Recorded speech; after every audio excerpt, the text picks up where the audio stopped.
everyone, Blue Star Saber once again here to do another live stream. I've got with me Lucky Chi 7. Introduce yourself. Oh, wait, hold on. We're doing a podcast? Yes. Huh. I wasn't aware of this. Not one bit. And when did I give you hosting rights? I don't think that was a part of the contract agreement.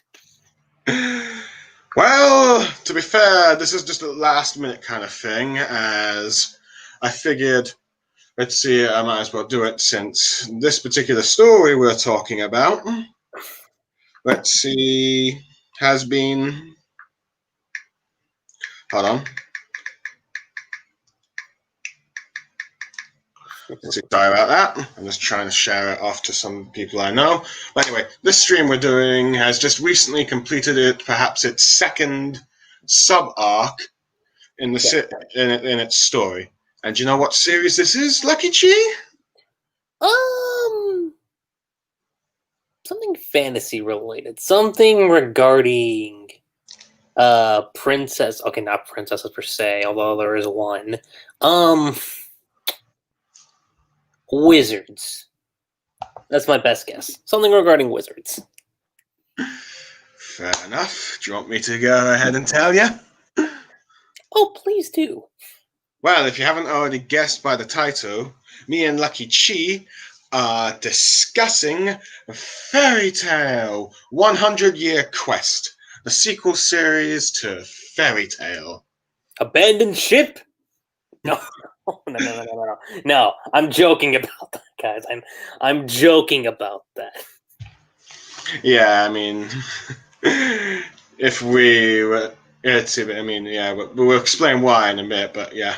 But for those who probably know, let's see, Fairy Tail, it's been about, as of this stream, about 3 years since the original series Fairy Tail, created by Hiro Mashima, the mangaka that was behind Rave Master and currently behind Eden Zero, had finished his second biggest work, and perhaps maybe his most infamous, Fairy Tail. But the ending left up was a bit open-ended, possibly teasing for more. Particularly the 100-Year Quest that was teased a bit within the story, particularly with the character Gildarts.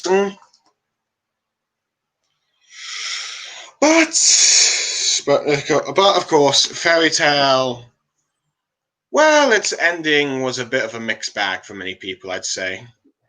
On one hand, its final chapter itself wasn't bad. The build-up, let's just say it left a few people's heads scratching, to say the least. Well, let me. Okay, it's like this. Like, think of the final arc of Bleach, but reversed, where for the most part, the final arc of Bleach was pretty decent. The finale was kind of a little left to be desired. Hoping the anime fixes that. But whereas with Fairy Tail, it was like, which is funny because I'll say this, and I'm probably jumping ahead when I'm talking about this, but the first half of the final arc actually wasn't all that bad. Like, it had some things that I knew Fairy Tail was, infamous for, but I was like, oh, okay, we haven't reached like points that's happened in like other arcs, more infamously, the Grand Magic Games. So I was like, all right, fine, whatever. And then Universe 1 happened, and that's where I was like, ooh, that's like, you could tell, like, once Universe 1 hit, something just felt a tad bit off. And then, as we progressed through, it kind of got, like, not pacing per se, because the pacing itself's like standard, but it was more or less like how the arc progressed, and like from like a story standpoint and like execution. That's the right word I want to use, right? It was more so the execution. Like, when you look at the execution of the final arc post Universe 1, slowly but surely you can see like, okay, like there's some things where it's questionable. It's definitely really, really questionable. And for me, it was like more so like the final two fights of the series where I was like, I I don't know. Now, the Natsu versus Zero fight, like the final fight itself, I thought started off great, and like the finishing blow or not, I didn't think it was that bad, but it was more of like once that fight ended, that's where I was like, huh, like that's how we're concluding everything that was built up from the Tenor Island arc. Since then, and everything that's come before, I'm like, okay, that, Also, didn't help that many of the villains that were built up as these unstoppable forces ended up getting rather defeated rather easily, in a sense. well, it's not just that, but and I remember Hiro mentioned this so shortly after Fairy Tail ended, but I remember him saying that like he was kind of getting burnt out of Fairy Tail, like by the time I think Tartarus had ended. So you can kind of tell, like if you go back and look at it, you can tell that it doesn't exactly fall on par with like some of the other things that he's done beforehand. Fair enough. Which, and in a way, it makes sense considering how long he was working on Fairy Tail. If I recall, Fairy Tail had been ongoing at that point for 10 years or something, or just slightly above that. I think 11.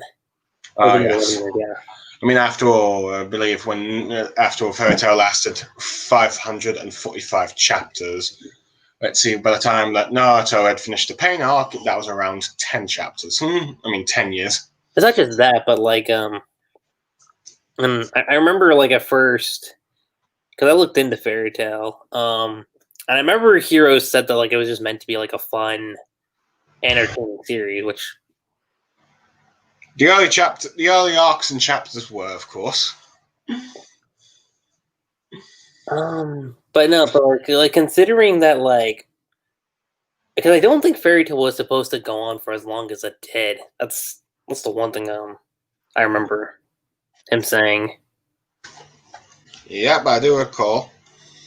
Let's see, not to mention some of the stuff that happened in the final arc wasn't really as planned out as it could be, but we'll get to that stuff later. But yes, but due to the fact that many of the characters, there's also the frustrating part of, let's see, cop-out deaths as well, I'd say. That's probably the biggest. I mean, we've had like things like that before in Tartarus, but I don't think Tartarus was as bad as what we had in. I'd say the only thing in Tartarus that was similar to the cop-out deaths in 100 Year Quest would be the Afro Happy scene. Yeah, that's probably the only thing. I mean, that for me killed the hype of the Tartarus bad guys to an extent. To be honest, it was like you had this badass called Jack. You had this kick-ass villain called Jacko who could blow up stuff, killed the entire Magic Council, and then fails to kill off Happy.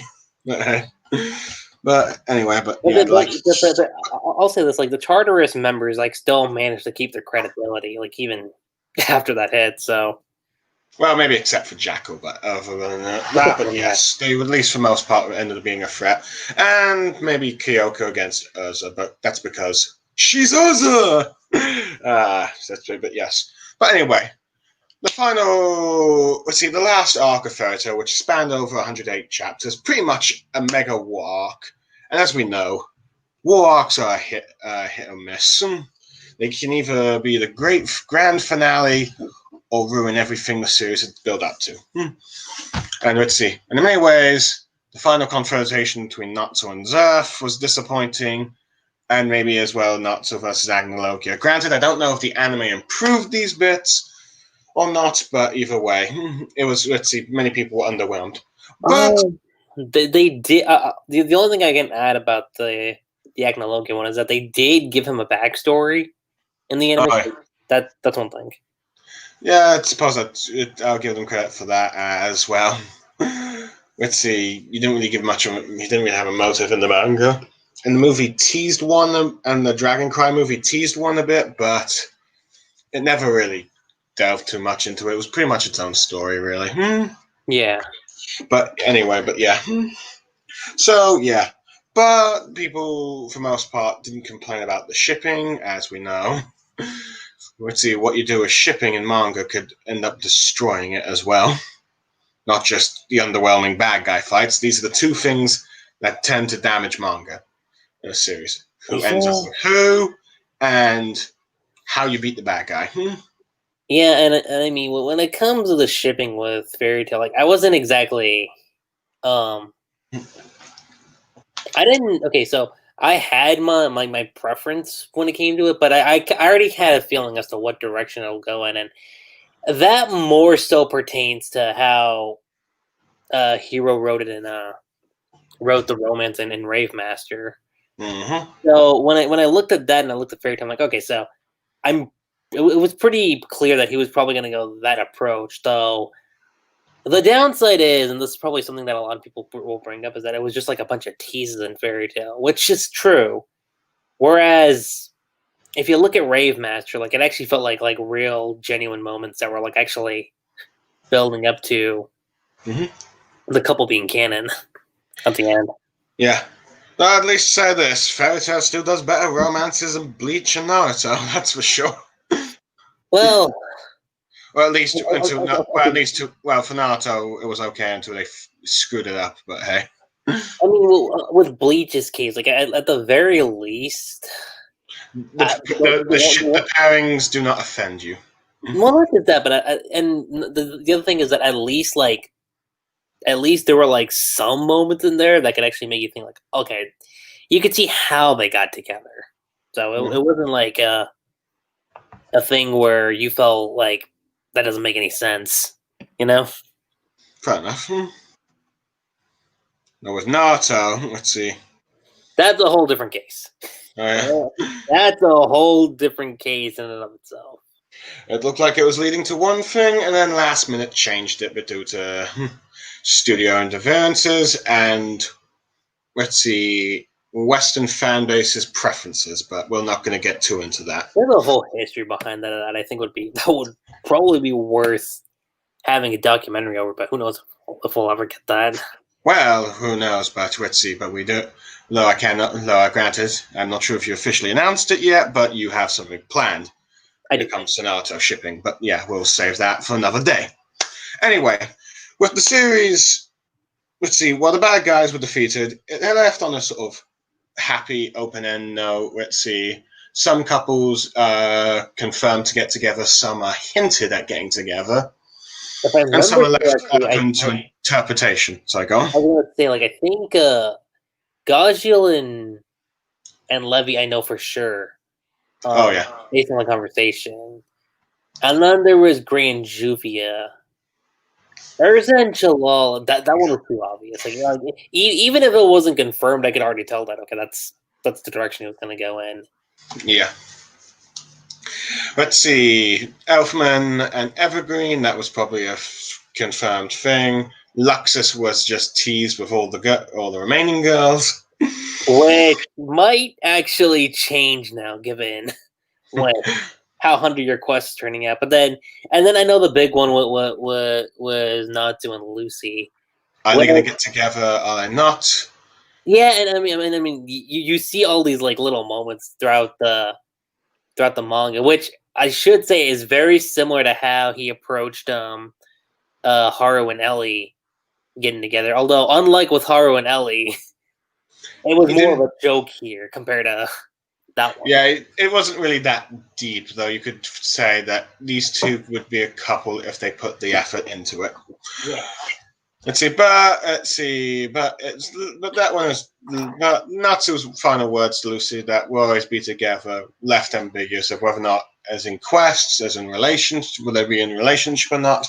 But they went off to go in 100-Year Quest, which was teased a bit before when Guild Arts first appeared, but it looked like, which many people thought we'd eventually get this in a story arc in the original series, but the Seraph and Agnologia stuff took over the main storyline, after Tenorel Island, and it just looked like just a one-off shot thing. But it seems like it was teased of a possibility thing happening, which a year later, after Fairy Tail's conclusion, the sequel series was announced. Maybe not 100, the full title, 100-Year Quests. Hold on, let me just take a look.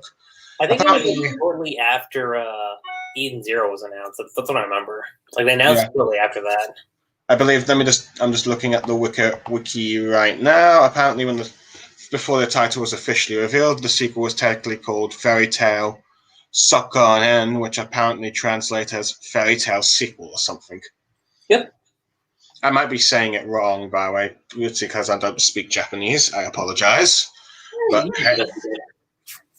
But anyway, so when this sequel series was announced 1 year after the original series, what were your thoughts on it, Takichi? Did you think it was too soon, or do you think it was the right time to have a sequel series? Well, this is how I look at it. Based on the ending, I had a suspicion that we were gonna get a sequel series at some point. I don't want to know. I don't know if I could say it was a little too soon, but it was kind of like a surprise. I was like, okay, I knew we were gonna get it, but like roughly a year after, that's what kind of surprised me. But I was like, hold on, Hiro was already working on Eden Zero, which I'm not saying that he can't work on multiple things at once, because I know he's done that a couple times. But when it came to this, I was like, how exactly is he going to handle it? And then when they announced that, okay, there's a different artist, but that's kind of working the story, I'm like, okay, that I can actually see that now. That actually makes a lot more sense. Artist, I believe, is Atsu Ueda. I'm not sure if this was one of his assistants or just someone that had a similar art style to him. I'm not sure, but it looks pretty identical. That's the crazy thing, because I remember when I looked, I was like, that looks pretty on point. Yeah, I mean, it's like when you got the Boruto manga compared to Naruto, it was like the art style was completely different, much to the outrage of many die-hard Naruto fans that wanted the same art style. Granted, I do know that Ikimoto can do the same art style as Kishimoto, but I believe Kishimoto suggested he do his own art style. Even if it means fans would be disappointed. Yeah, that probably wasn't exactly the best approach, if you ask me. I mean, when you got a franchise as iconic as Naruto, you probably want to try and get a similar art style. I mean, like, could you imagine? Like, let's say when One Piece ends, right? Like, One Piece ends, and for whatever reason, we get a sequel series. Mm-hmm. And Oda's like, yeah, you know what? I'll work out the story. You do the art stuff, but don't make it exactly like One Piece. Like, I'm pretty sure if that happened with One Piece. I mean, after all, One Piece art style is quite unique for shonen manga. It is. I believe for Dragon Ball Super, Toriyama found an artist that had similar workings to him. Yep. So yeah, there was all that stuff. But anyway, yeah, I suppose this was another thing I was a bit concerned about with 100-Year Quest. It's like, was the art style? Well, no, it's not the art style. It's just that the art style was fine. In fact, I was very surprised. I thought it was like Hiro Mashima for a second. Mm-hmm.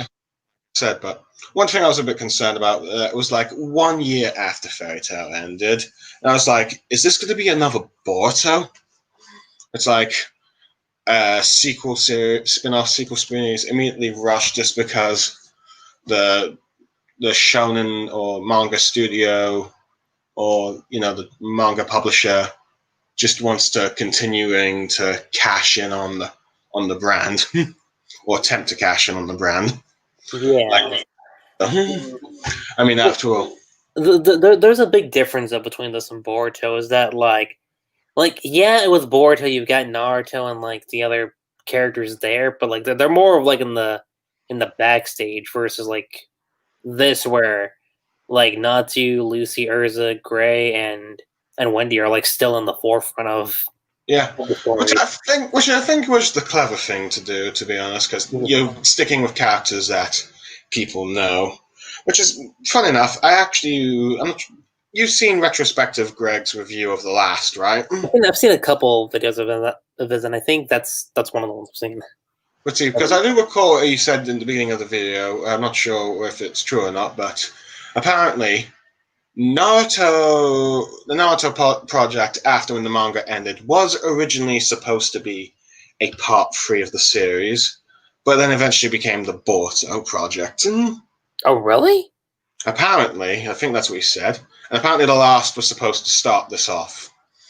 I'm not sure if this was the case. I'm not sure if it's true or not, but apparently Kishimoto said it in an that I interview. didn't know about. That's interesting.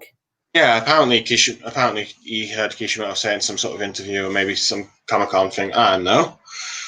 Perhaps that was the case. Perhaps Studio Periart was planning on having the adventures of Naruto and Hinata, and Sasuke and Sakura in their preferred ships compared to like what we wanted. But I think probably do. I'm not sure if this is true or not, but who knows?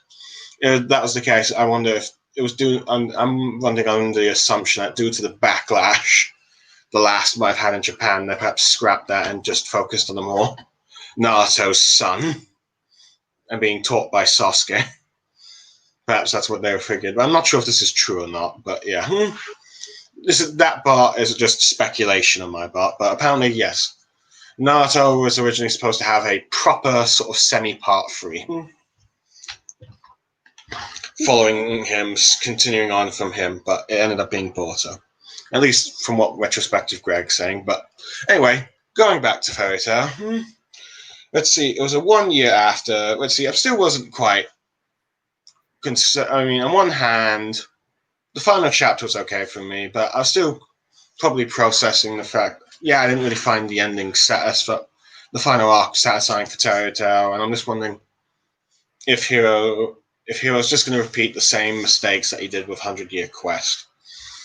So, yeah, it's just like, but let's see, either way, the first chapter came, and while probably for me, I wasn't quite necessarily hooked in on it straight away. I mean, it's like, okay, I could get what the story was going for, but I don't think it was until like halfway in the current arc where I ended up enjoying it. But anyway, let's talk about it. Anyway, we've rambled on for 20 minutes of introduction. Now let's just get into the main juicy bits of the story. Okay. Let's see, the big first chapter of the arc begins with, let's see, it's apparently going back a long time ago, and we're seeing this old man wizard, I think, talking about dragons. I believe his, wait, hold on, let me just get the, share screen up. Yep. Alright, there we go. Let's see, talking about, some upcoming doom and how he must stop it. And we later find out, I believe in the second chapter, that this guy is called Eshfas, the first person to hold the title of Guildmaster and the founder of the first guild, Magia Dragon. Let's see, a guild in Glyphatania. But yeah. But anyway.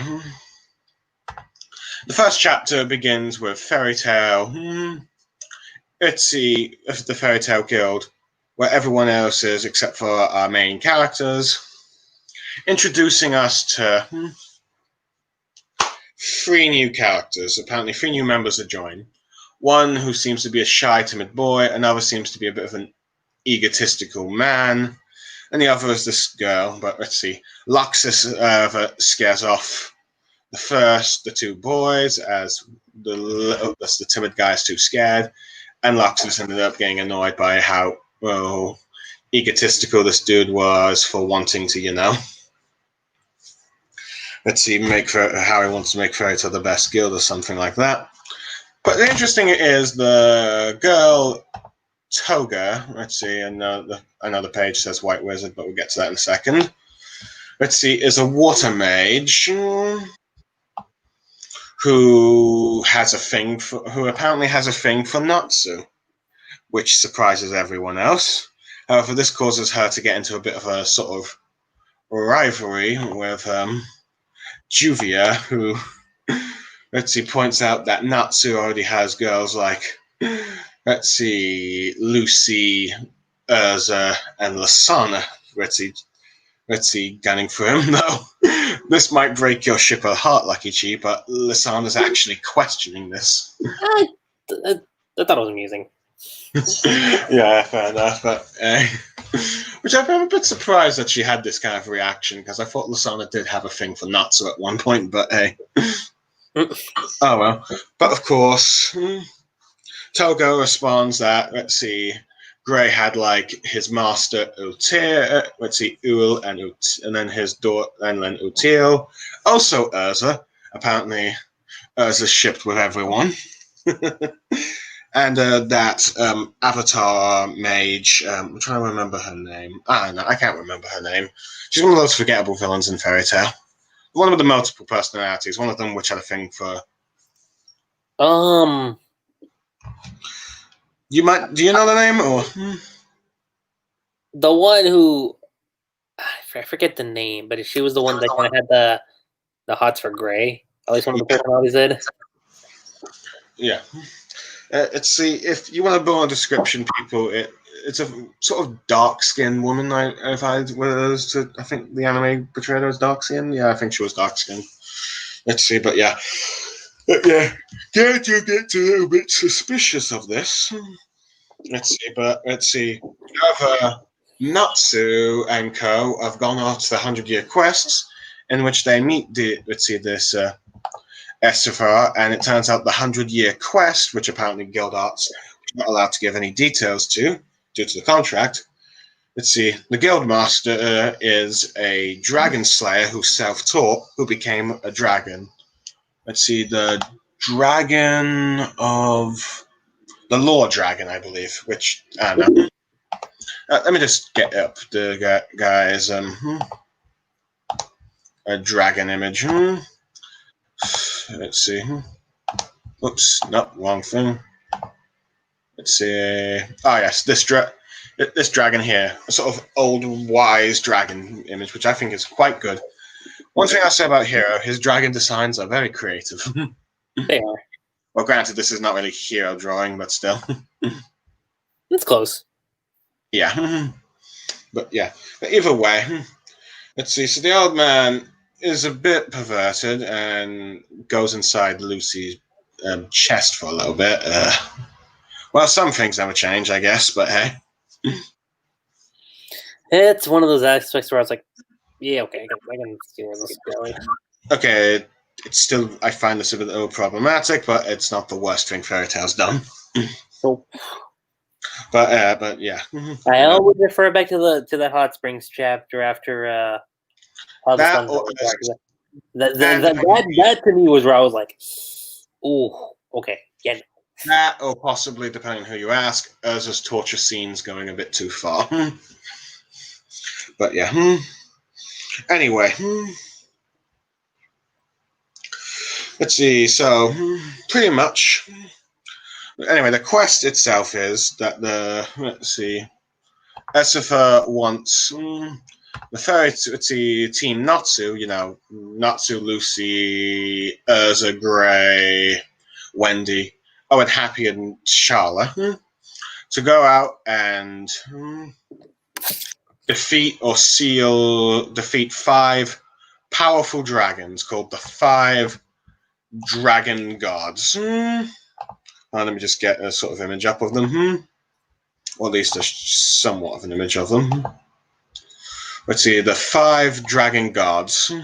Apparently dragons who survived Agnologia's Dragon Festival Purge and fled to another continent, in which over time their power grew and they ended up, let's see, rivaling the might of Agnologia, maybe even greater. But due to their, evil, but due to their destructive nature and even apparently evil deeds, the Esphasia, or the first guild master, or the Law Dragon, whatever you want to call him, was, so afraid of their power, of them clashing, that one day he felt like if they clashed, it'd be the end of the world. So for the last 100 years, he sent guilds and mages after mages to go after let's see, these dragons defeat them. Gildarts was the 98th, and Team Natsu are the 99th. But also, apparently, Gildarts is the only one to come back surviving, which apparently the reason he failed is because he mistaken Agnologia for one of them. Let's see. And apparently one of the reasons why he can't do this himself, despite teaching himself Dragon Slayer magic, he's not powerful enough. All his guildmates have died and all that stuff, so he's been sending mages. Let's see. However, due to the fact that... let's see. Anyway, oh yes, I should probably say the 5 dragons. Let's see. This is a bit of... They're not quite yet. The names, let's see, have been revealed, but the first 5 revealed are... Let's see, Adolin, the Wood Ignia, and Dragon. Markophobia, I think is what the other one's called. Yeah, Markophobia, and Selene. Yeah, the Water Dragon, Selene, the Moon Dragon, and Phineas, the Gold Dragon.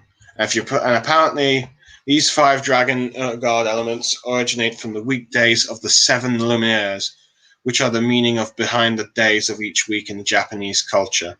Monday is the moon day, Tuesday is the fire day, Wednesday is the water day, Thursday is the wood day, and Friday is the gold day. So there's Now that I didn't know about. That's interesting. Huh. Yes. So apparently this is a bit of trivia that the wiki has pointed out. Apparently these also dragon gods have also been originally mentioned by August, who claimed they blessed God Serena with power, only for God Selene to later claim that neither they nor the Dragon Kings exists. Though, for we know, he could be lying. But who knows? This was perhaps the first hint of these guys. But yeah, these 5 dragons. But anyway, this guy here. Let's see the reward for. Let's claim that the reward for completing this quest is that he will grant Team Natsu any wish they desire. Let's see. Apparently, I'm not sure. I can't recall what all the wishes were. I do know. Let's see. Gray wanted a cat, and Exceed let's see, Froch, because he found him. I mean, it makes sense after the Avatar arc. I was like, okay, yeah. I can figure that fits in. Let's see. Wendy wants a lot. Let's see. How do I describe this? Wants to look older. Let's just say that. Yeah. Yes, and not so. Let's say that more feminine-like. Yeah, wants to be more feminine-like, but yeah. Let's see. I think Happy was something fish-related. I don't know what Carla said. What did Elsa say again?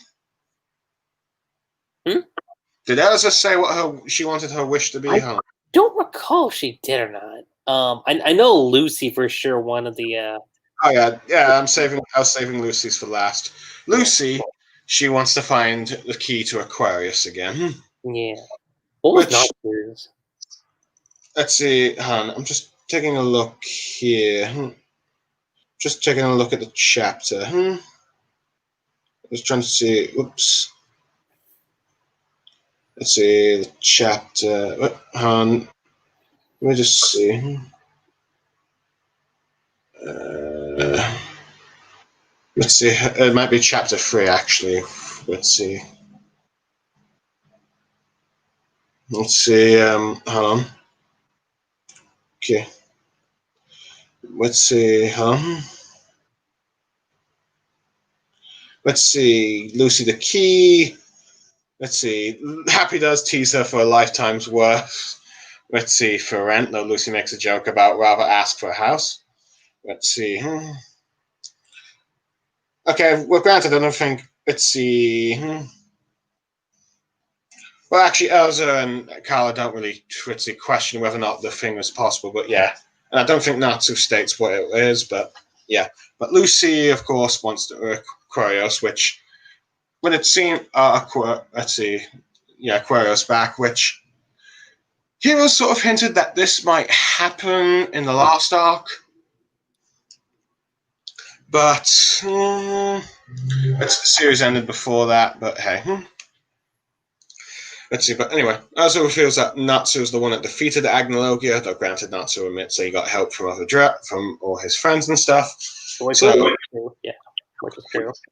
I think is that if these lot don't beat these dragons, then there's no one else that could. But yeah, pretty much the last chance, and they head off to the first dragon. Let's see, the first Let's see, the first dragon. Let's see, hold on.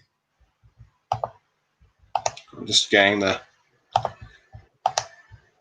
share screen. The first dragon, Mechaphobia, the water dragon god.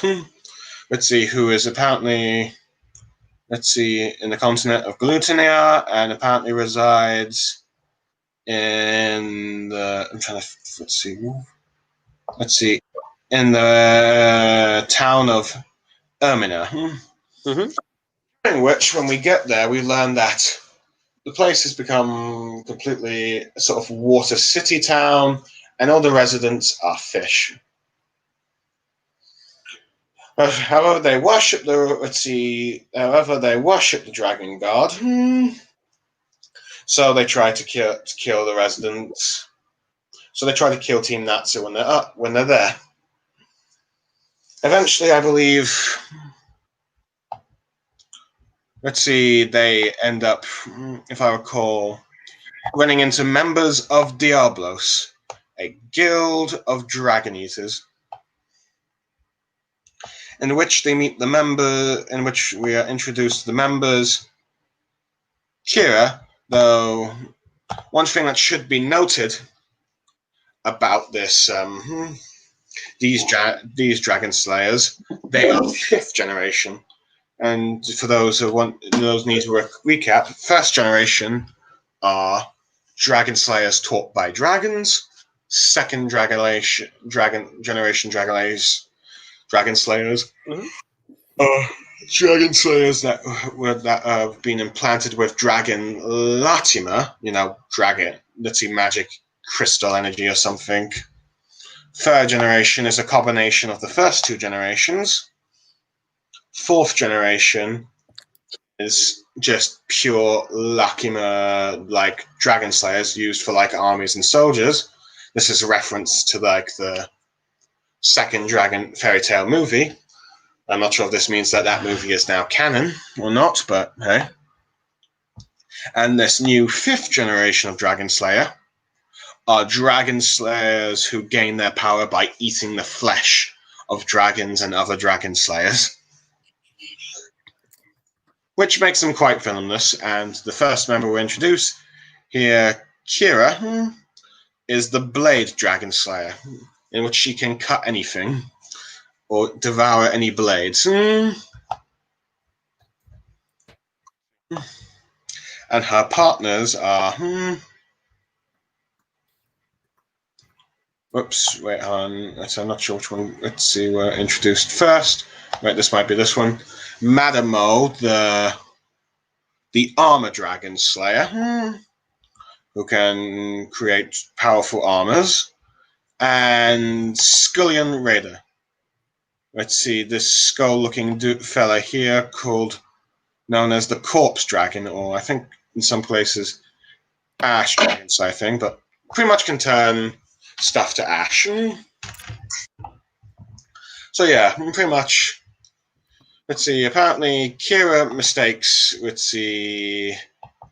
Kamel here, a girl who was rescued by the water dragon, and they became his assistant as the actual dragon, but in truth, the real dragon, of course, is Mechaphobia here, this sort of water serpent dragon. Quite nice design, by the way. Let's see who comes in this human appearance. But yeah. Anyway, the dragon slayers of Diablos have fled. The water dragon slayer. The water god dragon explains his story about how he was once a bloodthirsty dragon, but after a while he came to enjoy the company of humans and decided to live among them, but his power was so overwhelming that caused crazy floods and destruction around him, and to make sure the people of Emma Town would survive, he gave them the ability to turn them into fish, which unfortunately had the side effect of thinking they were fish. So he asks Team Natsu to try and destroy him, or Fitzy get rid of his powers for good. Granted, it was revealed that the two tried to do this originally, which leads to the subplot, because we have this main plot here with Team Natsu, and we have a subplot here with Gajo and Juvia investigating, Toka, who seems rather suspicious, and funny enough, we also find out Jaro is also actually, investigating, as we see during when he goes visit Sabretooth, which Angel has now joined due to the fact that she's, sister, and now she's been exempt from her crimes. I mean, it also makes sense too, considering with where it went in the Tartarus arc and the Alvarez arc too. So, yeah. So apparently, Jalal is looking for a mage, which apparently said to who's lived for 100 years, a threat to humanity, and is said to have rivaled the power of Zareth. Here's actually a fun trivia. I don't think if you knew about this, Blue, but because I was going back and just checking on things for Fairy Tail, right? And apparently the story of the Black Mage and the White Mage was teased all the way back in chapter 484 on page 15. Oh, I did not know that. This is so, I was looking back and like Irene was talking about, and I was like, wow, that's actually pretty cool. Huh. Yeah, it seems like perhaps maybe. Let's see. I'm not sure if Hiro Mashima ever planned this.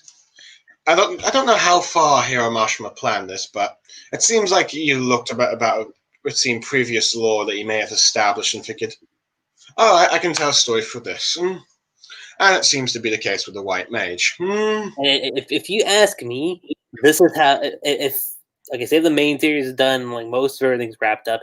You want to find a continuation. I think this is a good way to do it. Yes. I believe another example would have been the Percy Jackson and the Heroes of Olympus with Gia. Yeah, that's another good one. But yeah. I mean, the final confrontation itself, there's a lot to talk about there, but... Yeah. But now we're going back to Fairy Tail, but yeah. Let's see. So yeah, Jalal's investigating, so is Gajo and Levi, which they get surprised when they find out that Toka has a cat's tail. Let's see. Which should have been an immediate hint, considering with what we found out later on, but I was like, We'll get to that, but yeah. Yeah. But, let's see, but yeah. Apparently she has stolen, the Water God Dragon's powers, or it's made it a bit more uncontrollable or something. I can't recall, but yeah. But which is quite interesting because Gajo is trying to go with his investigation techniques in which he had developed from the Magic Council and spying on Raventail. And it's a lot of fun moments where Gajo and Juvia are being a sort of like a gritty detective duo, or maybe triplets with Panthalili with them on board. Though Gajo getting a bit too into it, but but it is nice to actually see these two interacting because, well, they were both originally members of, Phantom Lord. Yeah. I do feel like afterwards, the manga, they didn't really get a chance to do a whole lot. Yeah, but it leads to some fun moments where Gajo, I think, accidentally lands on Juvia, and Juvia's getting worried, oh no, I've become someone else's love rival. Which kind of annoys Levi, and we get more hints that, yes, looks like Levi might actually be pregnant. Well, yeah, I mean, we got that tease at the end of the final attack. So it was a matter of, okay. But I mean, based on where the story starts off, it does look like she's still, early on in the pregnancy. Yeah. Let's see, still going stupid Gajo. But anyway, eventually Team Natsu and Co. clash with our three Dragon Slayers, although do they kidnap someone? Sorry, it's been a while since I should have really read this. Yeah, my memory's a little hazy on on what happened in the fight itself, but I do remember that like during the fight, Ignia shows up at some given point. That's one thing I remember. Yeah, let's not. Let's see. That's that. We're not get to that bit. Yeah, sorry, Lucky. You're good. It's not. It's that bit. Yeah, I'm just trying to remember. Let's see.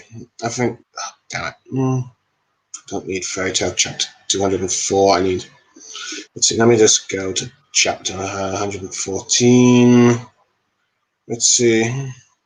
Oh yeah, I believe from what I can tell. Doesn't and I might be misremembering here, but Brandish shows up, right? Yeah, Brand shows up. From what I can, yeah. Let me just let's see. But let's see. Let me just get up to what's happening. I believe Urza gets kidnapped. From what I can tell.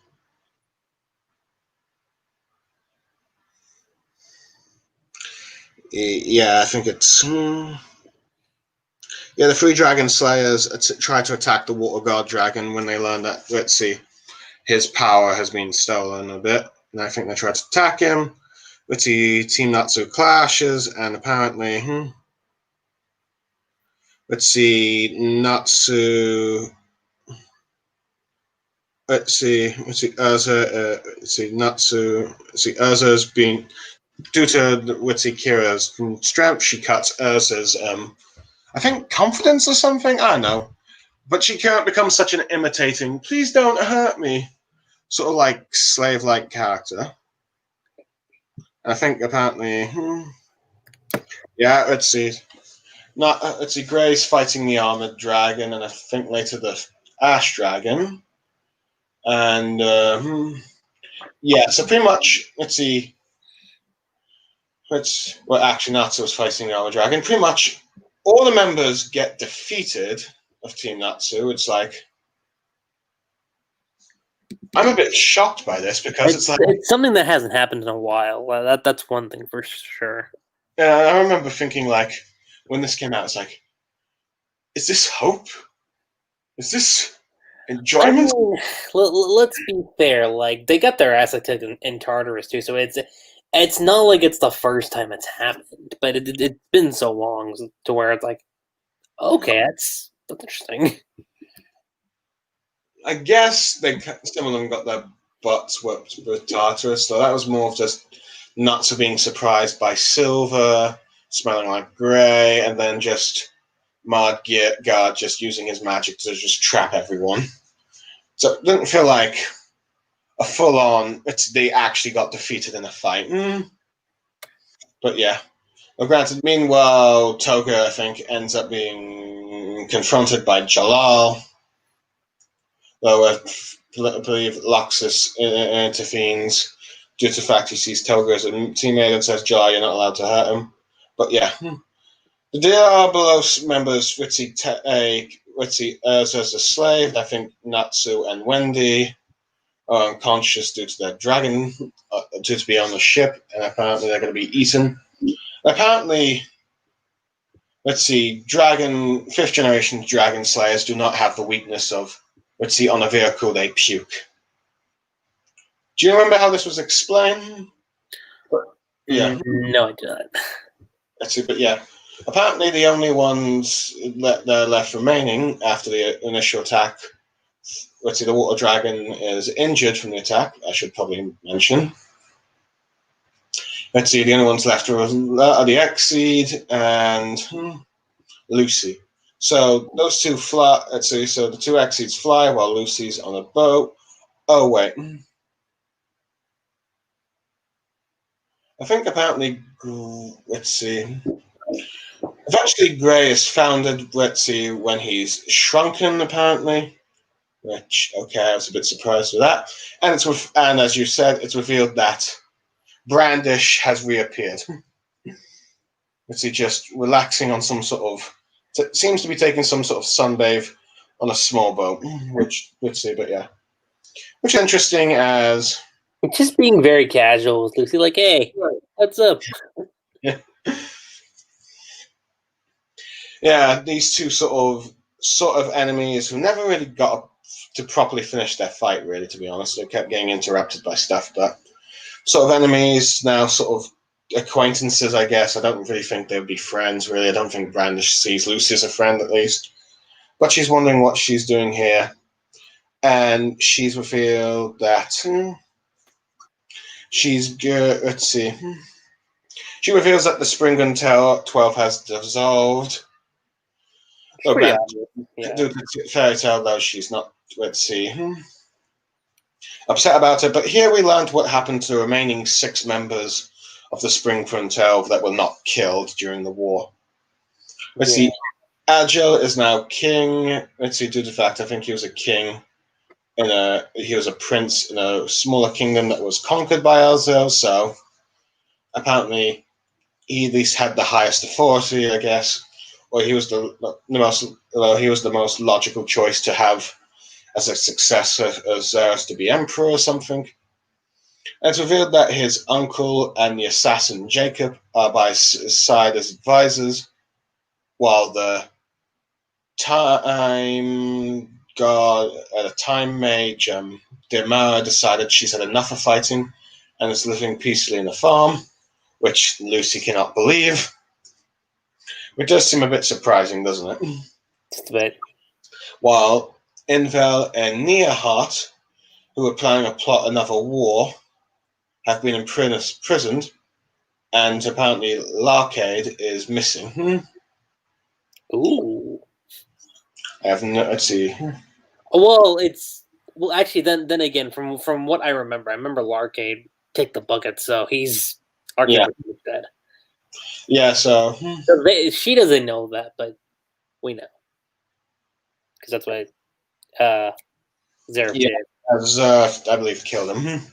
Mm-hmm. But apparently that's what the.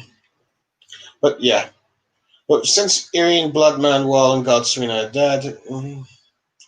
So yeah, pretty much with all the other ones dead, that's what's happened to the Spring Gun 12, which is a nice thing because the manga the original series never really implied what happened.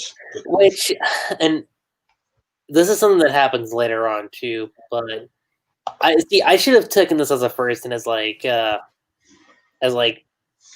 giving Fairy to like a proper send off, because like now that I'm actually thinking back on this moment and considering with what we get later on,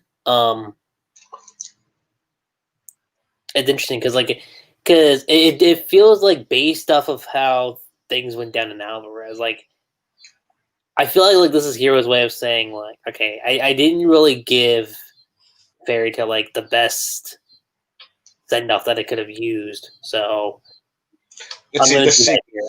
Yeah. So view the sequel series as a continuation of Fairy Tail, which, to be fair, probably is, to be honest. Mm-hmm. Even though it's not, but it's just a brand new story into the world of Fairy Tail. So I'm also going to conclude stuff that has been that has been left behind. But yeah. In many ways, I'd say so far, I think it's done it much better than what Naruto did with all its multiple novels, books, and spin-offs. Yeah. It's like you need all that stuff just to try and justify or attempt to justify what exactly has been going on. Due to that, there's a lot of confusing, things of what happened. I'm just trying to figure out the timeline. But hey, but this is what happens when you go with a studio's agenda. Oh well. But anyway, moving on to Fairy Tail. The reason why Brandish is out here, she's searching for Aquaria's key. So, you sort of got a sort of rivalry going on with Lucy and and Brandish to see who will get Aquarius. But yeah. So it probably at least tells us that throughout the story, we're probably going to see Brandish quite a bit, which is fine. Because from my understanding, Brandish was one of the most popular members of the Spring Gun 12, according to Hiro Mashima. So people get more of her. Anyway, she unshrinks Grey, which leads to a funny moment where she lands on her and Juvia senses it. So anyway, let's see. Urza continues to be tortured by, the Kira Diablos Dragon Slayer. And eventually, Lucy and Happy and Carla arrives and free Natsu and Wendy. And the second round goes there. Are you still there, Lucky Chi, by the way? Anyway, they have their rematch. It ends up being a bit of a stalemate. However, the white mage has been making her move, activates the white dragon guard, the water dragon guard, goes on a rampage. Let's see, forcing Team Natsu to decide. Force Team Natsu to try and stop him. Otherwise, he's going to destroy the town and the people that he cares about. As pleaded by, I believe, Mechaphobia's partner.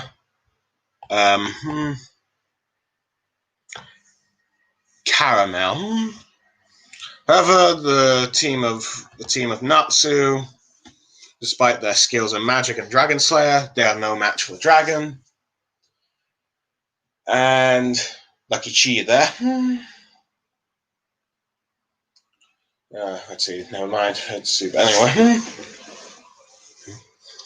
However, as Team Natsu are struggling,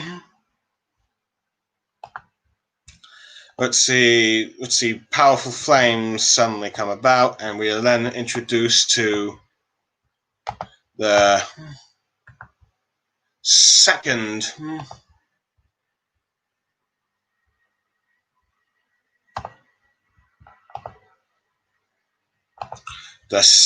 of the 5 dragon gods, Ignia. And as I'm sure those who have seen this image here, let's see, this dragon looks very much like Ignio, in which you would be correct, because as we find out, Ignia is the biological son of the fire dragon king Ignio. In other words, you could say this is Natsu's adoptive brother. And here's his human form.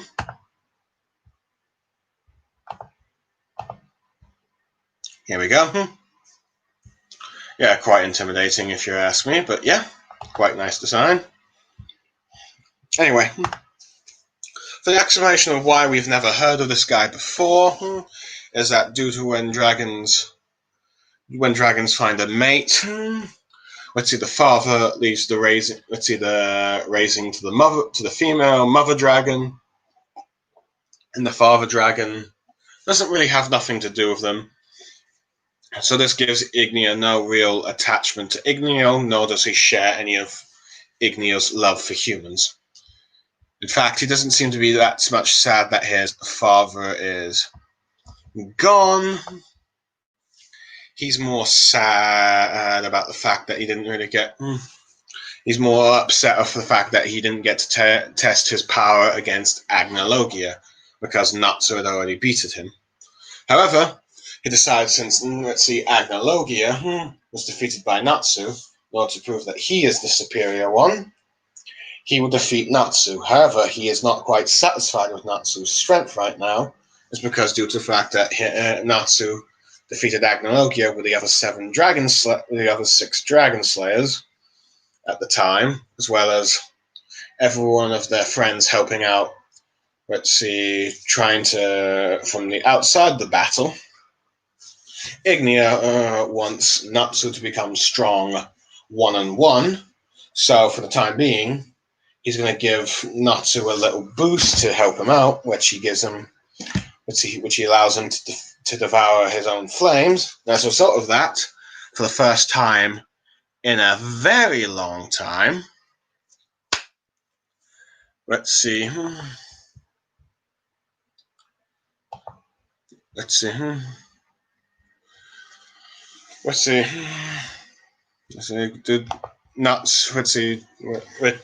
Natsu goes into Dragon Force, and he manages to defeat.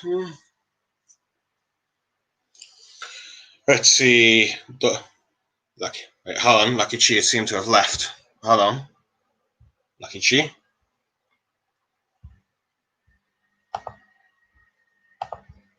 All right. I'm just getting a.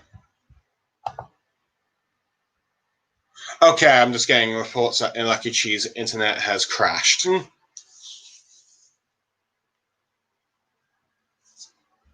Okay, I'm just hold on, people. I'm just gonna.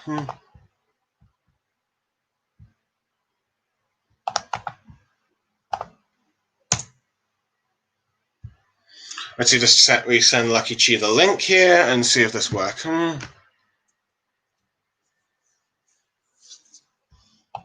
and then we just. Sorry for this inconvenience, my friends. Hopefully this will work.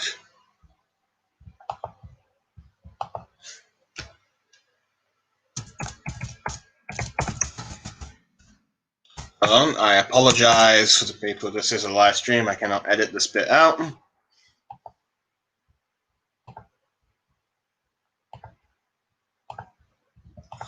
But hey, let's see. Hopefully Lucky Chi will get back in.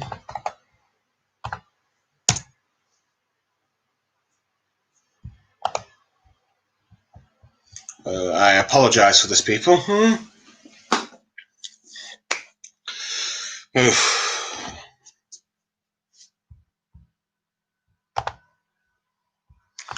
Anyway, I'll just continue for where I was while waiting for Lucky Chi.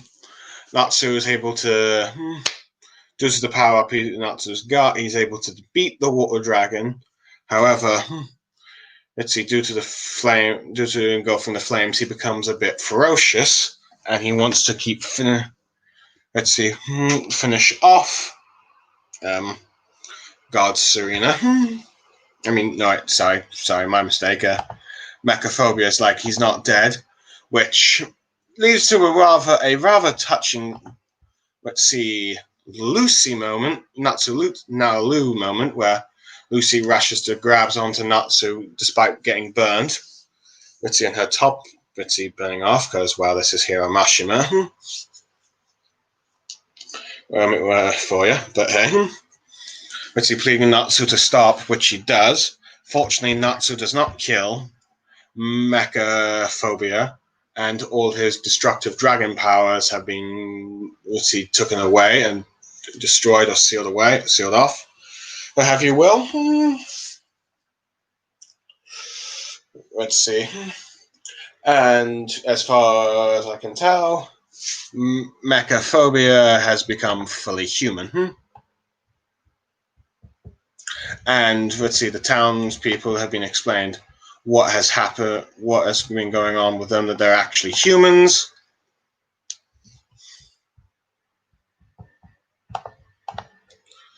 Let's see. Let me just see if Lucky Chi is. See if Lucky Chi hasn't come here yet. But due to the fact he no longer has his water god dragon powers, he now wishes to live as a human with the rest of the townspeople, which they gladly accept, and Team Natsu is happy that they were able to prevent a good dragon from dying, because Natsu was a bit iffy on whether or not he can actually kill all the dragons, but as long as he can just seal them up and make sure that as long as they're good people, or good dragons, he will not kill them, which I quite like this character development for Natsu, but hey, Of course, he's a bit still mad that he can, let's see, they had to lend power for Ignia. And as a thing, but as a reward, in order to help Mechaphobia, ends up giving as much detail as he can about the other four dragons besides Ignia. He reveals the other names, which we mentioned earlier: Adrian, Celine, and Venus. Apparently, he has never met. Let's see, Vernius. He's apparently met the other dragons. And apparently, they did not call themselves the five dragon gods. Let's see. What the? Lucky Chi. Lucky Okay. Chi. Oh, boy. That was weird. Yes. Let's see. And then probably, that was a bit weird. And I had to just ramble on a bit of the story. I'm not sure how much you heard. Last bit I heard was I think we we were just talking about like the elements of like Hiro like making up Mhm. on like some of the things that happen in the final arc. Ah, yes. So anyway, I made comments about, let's see, Brandish unshrinking, let's see, Gray, and let's see, looking after Aquarius, and Gray landing on Lucy, and Juvia's senses were tingling. Let's see, her jealous senses tingling. Anyway, Lucy, Gray, Happy, and Carla rescue Natsu, Wendy, and Urza. They have a bit of a battle with the Diablos Dragon Slayers again. I believe it ends in a stalemate.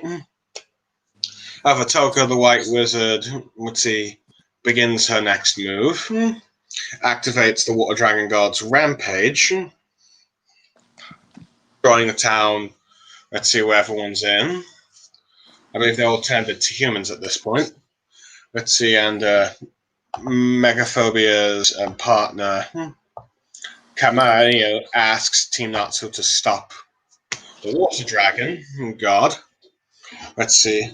Even kill him if they must. They're a bit reluctant since he's a good dragon, and they want to try and find ways of sealing his power. They fight him, but they're no match for him. However, powerful flames start, let's see, arriving and burning the Water Dragon God. And it's revealed we are introduced to. I'm just going to share the screen again.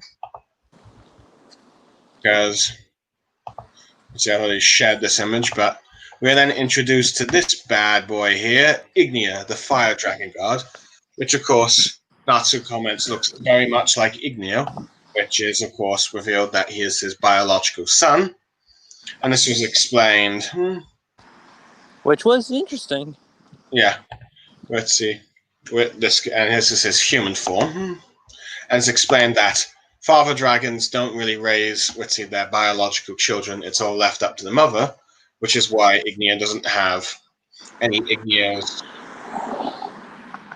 Okay, you're a bit noisy there, but hey. Are you walking? Let's see, but anyway. Yeah, go on. Let's see, Ignia does not have any of Ignio's love for humans, which he has burned many of them. And in fact, Ignia doesn't seem to have any emotional attachment to his father.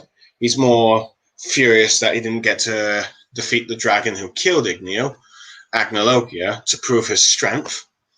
And so he's decided to make Natsu his, his technically half-brother, adoptive brother, to be his opponent since he defeated Agnologia, in order to prove he is the superior opponent. However, he's not quite happy with Natsu's current strength, nor the fact that he defeated Agnologia with the help of the other Dragon Slayers and all his friends. So he decided to give Natsu a little boost, take on Mecha Phobia. He's only at half his strength due to his powers being stolen and him just going on a rampage like this. But he allows Natsu to eat his flames, which, for the first time in such a long time, Natsu enters Dragon Force. Yeah, his Dragon Force, in a way, I'm not going to say it's exactly, but it kind of has some embers of E&D, so in a way, I guess you can say it's not completely taken away. Yeah, I guess this is, Hiro Mashima probably realizing one of the biggest letdowns of the current arc is not seeing Natsu go END or full-on dragon. Yeah. Or a hybrid combination of the two. Not to mention, it seems due to, granted, due to the rules that Hiro set up, Dragon Slayers can only first generation can only go in Dragon Slayer mode when they eaten a very certain, ether of magic, something like that. So that's why Natsu's only ever gone twice, once against Jalal, and I believe Zero from the Urakan Sage. Urashion 6. Yeah. So Natsu have not gone Dragon Slayer mode in a very long time. And he's powerful enough to take down Mechaphobia, but he goes a bit too out of control and wants to kill him.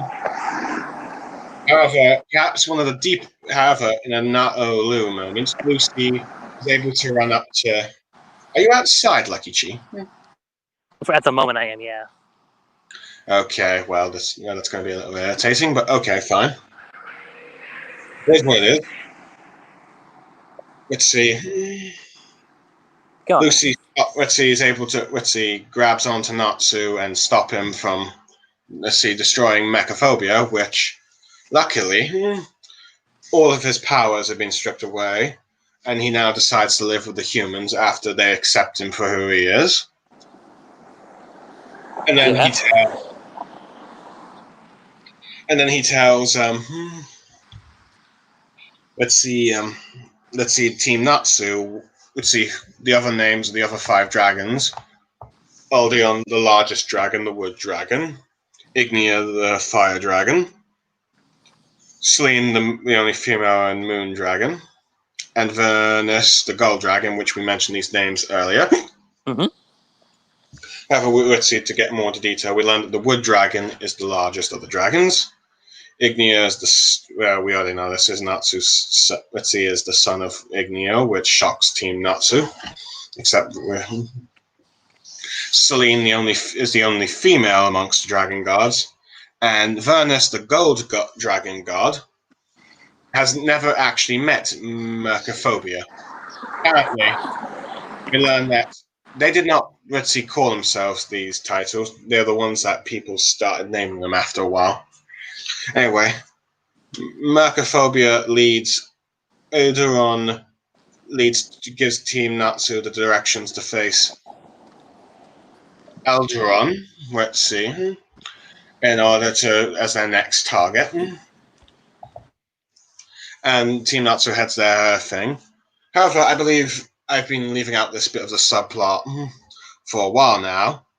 Let's see. Eventually, Jalal, I believe, runs into Gadgil and Juvia and tells them everything he knows about Toga. They confront Toga in the guild hall with the rest of the guildmates. However, the White Wizard, feeling she's the White Wizard, a threat. However, Toga activates her powers, apparently drains all the magic from them, and they all collapse. And later, when the Sabertooth Guild members come to visit the Fairy Tale Guild, it's completely empty, and they're on a ship. It's revealed that the White Wizard's on a ship to go find Team Natsu. As he views, Fairy Tale, along with the 5 dragon gods, to be a threat with their overwhelming magic powers. And as for Diablos, we are, the 3 dragon slayers of the guild go back to report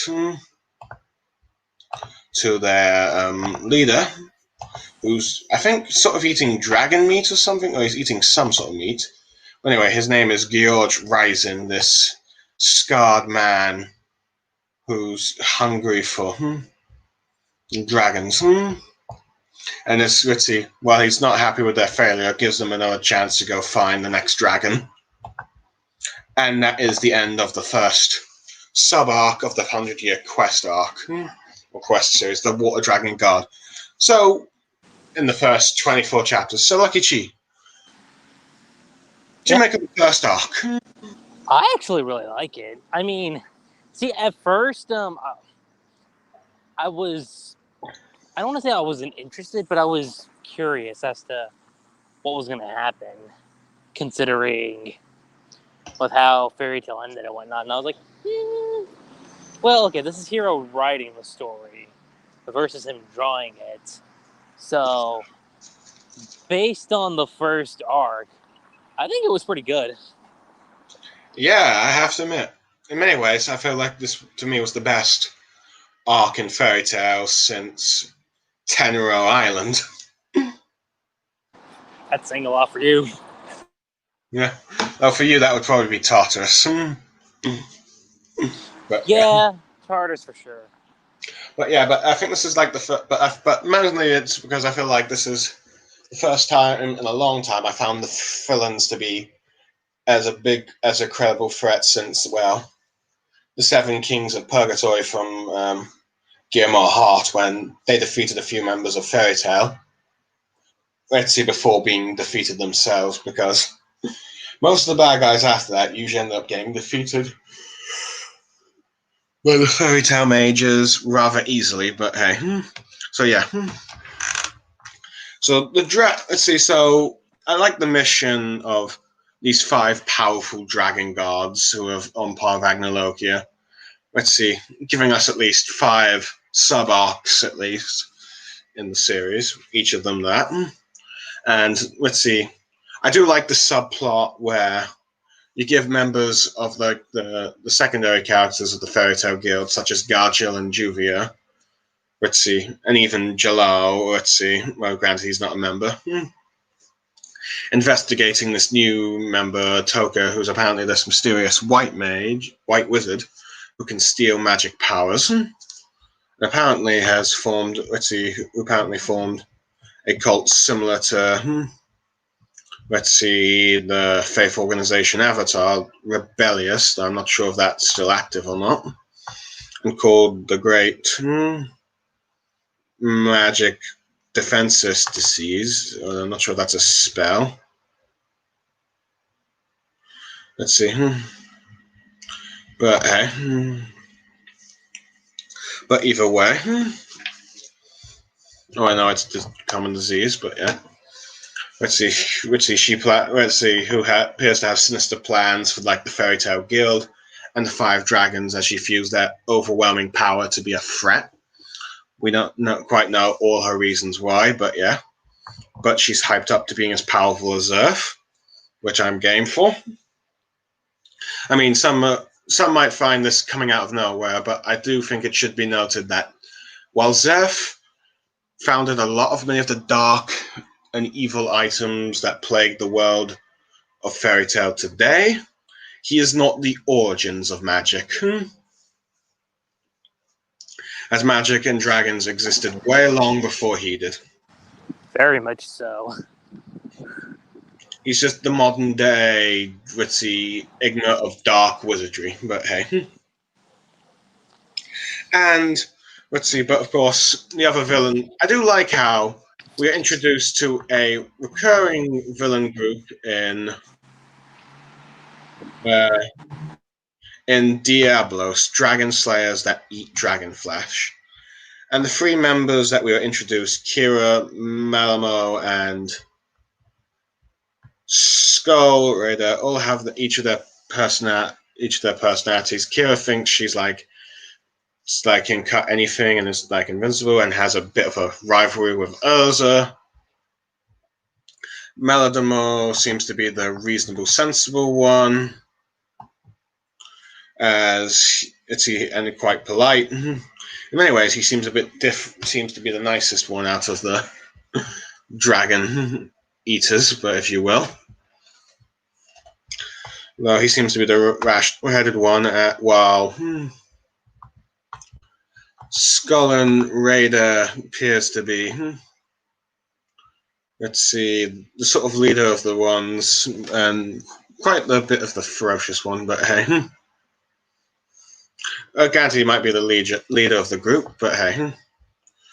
As he seemed to be the smartest member of the group. So yeah. Yeah, and let's see. I also liked how we got a bit of characterization with Natsu here, where he doesn't really want to kill dragons if he doesn't have to. If he can seal them away, he will. But as long as they're good dragons, he'll help them. If they're bad dragons, he'll stop them. Yeah, I do like this. That was pretty cool. Like to see that there's a little bit of growth in his character for that aspect. Yeah.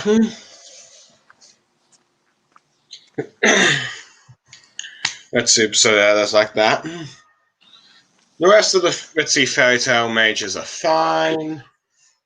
Let's see, in Team Natsu. Though I do have one complaint is I think, Lucy got her outfits quite cut off and removed quite a few times. I mean, I get why that was there. It was mainly just for like laughs purposes. Yeah, like there was a difference between how when it's just there versus all right, it's just there to be fun. Like Yeah. Well, I think it's a recurring joke that even Lucy's sick of now. Though, granted, let's see, I think I would prefer it to Lucy over Wendy, as I think. I'd rather not go into details on that, but hey. But yeah, I do find it interesting that. I do like the rivalry that Elsa and Kira have made, because I think after being cut by her abilities, she became all weak and timid. Now Elsa wants some payback for humiliating her like that, turning her into a sort of slave. So yeah. So yeah, we had a let's see. So yeah. So I liked how we got a group of villains that could take on Team Natsu and even beat them. And then Team Natsu's not yet was able to defeat them, and then it ended up being in a stalemate. Or they just retreated to next time because, well, the Water God Dragon was a bit useless after his powers were taken. However, in how they defeated the Water Dragon God, I think if it was just Team Natsu by themselves going with the power of friendship stuff, that they became a bit problematic. Later half in the series would have been a bit, which would have been a bit outraged, which would have angered a lot of people who were currently reading this series. As like again, but hey, I do like how it was Ignia who was giving Natsu his flames to go into Dragon Force in order to make him stronger. Yeah, I mean, like even when it comes to the whole friendship thing, like because I know Hiro referenced that in an interview, like when Eden Zero was like still in the beginning phase, and because I remember him being like, yeah, I know it was one of those things that I did overdo quite a bit, Mm-hmm. and that's something that I'm gonna not dwell on too much here. Which I'm like, okay, well, and plus, like you also got to consider that he was the one. He also drew Fairy Tale also versus here where he's like specifically just on the story of it. Yeah, so who knows? Perhaps let's see. Now, of course, that's not to say that mangakas can't both draw and write at the same time. We've seen that they clearly can with certain series. Granted, it seems like weekly series eventually, the longer they go on, let's see, the more things get cut or struggled with. But no, granted, it seems like for many people, Oda's still tough game. But yeah. So yeah. So yeah, Hiro's gotten more time to plan out the story, it seems, though granted he's also currently writing Eden Zero. Yeah, and as far as that's concerned, Let's see. like I One thing, he does have that planned out too, so there's that consider. and if I recall, you and I, we discussed the Boruto chapter 47 a few months back. Mm-hmm. Um, One thing I commented on is that I think Fairy Tale with the whole Ignia thing as like the relative of like a dead mentor or father figure like character. Let's see. I think Fairy Tale did it much better than what Naruto Boruto did when they, with the clone of Jiraiya. Yeah. In many ways, I kind of wish Naruto would do it with this, with like, instead of having a clone, you have Jiraiya's son who wants to challenge Naruto because he defeated the man who killed his father. It would have made sense if you ask me. Yeah. It definitely would have made sense. Yeah, who, let's see, a son of Jiraiya that has no, let's see, true loyalties to the Leaf. That stuff might be a bit villainous. And you have a villain that Naruto might be a bit reluctant to kill because he's the blood son of his, let's see, late master. Yeah. So stuff like that. But let's see, we're not going on to Naruto. We've talked about, let's see, the 100-year quest so far. Let's see for the Water God Dragon. Anyway, I think it's time we moved on to the second arc that has been done so far. After 24 chapters. Which I was gonna just mention this, like, um, Second arc is probably my favorite out of the two. Yeah, I'd probably have to agree, but we'll get into it. Why? After 24 chapters with the Water God Dragon. Oh yeah, I forgot to mention one thing. I forgot to mention is back at let's see, the Magia Dragon Guild. Isfar has a sort of like tablet with like all 5 dragons, and it's shown that the Water Dragon's color has disappeared. With hope that for once they finally found mages that can stop dragons. Yeah. But anyway, after true. the first 24 chapters, we're now entering the second arc, the Wood Dragon God arc, which the Team Natsu then go off to fight what is regarded as the largest of the dragons, Alderaan. Although before that, they end up during their travels, though granted. Kind of reminds me of Star Wars a bit. Alderaan. I just thought about that and I'm like, huh. That's interesting. Let's see, sorry, I sounded like Alderaan from Star Wars, didn't I? No, like I think that's how you say it. I think it's Alderaan, right? That's how you say his name. So it's kind of reminded me of that. I was like, Okay, fair enough. My mistake, but yeah.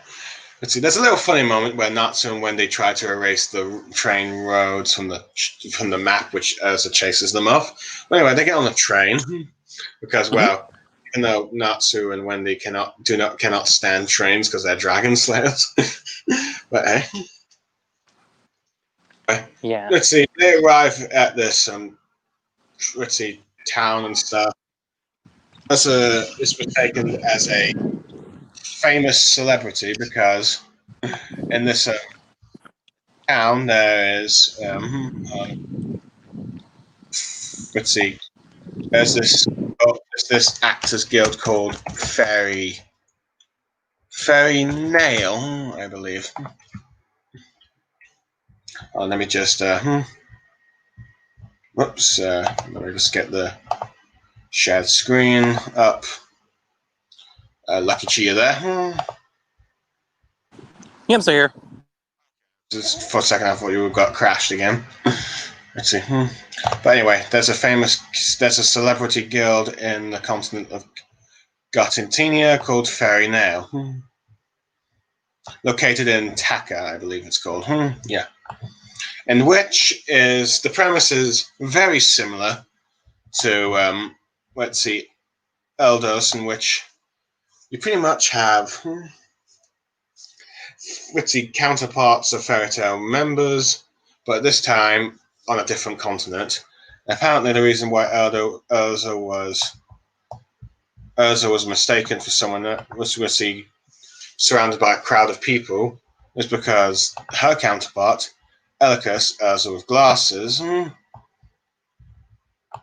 is a famous actress on stage.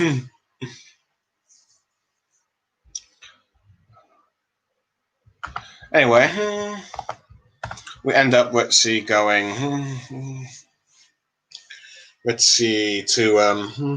the Fairy Nail Guild, in which we counter many counterparts of the guild members, such as Natsu, called Naka, and Lucy's counterpart, Lucia. Let's see. Apparently, here's the list of all the titles they have. Ekius is an actress, Naku is an actor, Lucia is a manager, Gren is a pole dancer, Juviana is a swimwear dancer, Wendo is an actress, Charlotte is a human girl, who's also is an idol, and apparently Happy is an actual cat in this. Gargel and Gargel's counterpart Gazelle and Lilia are stand-up comedians. Majorn and Lasana Lisala, as well, their counterparts are models. In fact, it seems that no matter what continent or parallel world you go to, Lucky Chi, Mira Jane's counterpart always ends up as the nice, happy-go-lucky Mira Jane that we are introduced from the original series. But then again, it kind of makes sense though, if you look at yeah. it. Well, then again, Mira Jane was originally a sort of a punk edgelord girl in a sense. Kind of a bitch, but yeah. Yeah. Before Lasana's supposed death, and Elfman is a bit of a makeup artist and a bit.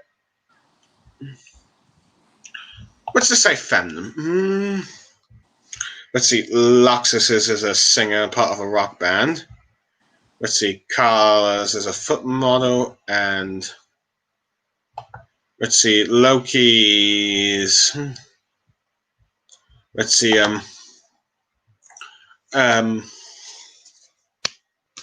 Let's see. Counterpart is an adult star, or well, I'm not going to say the word here, but let's just say he does adult films and stuff.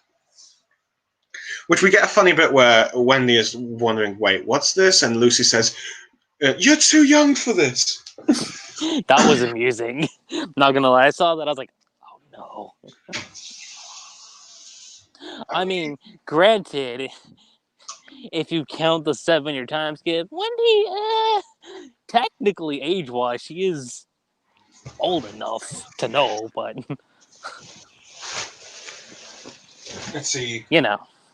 I believe due to the fact that she's had, let's see, due to the fact she did not age for 7 years, I believe she is currently 14 or 15, given the fact that I think she's probably around with the guild for at least around half a year.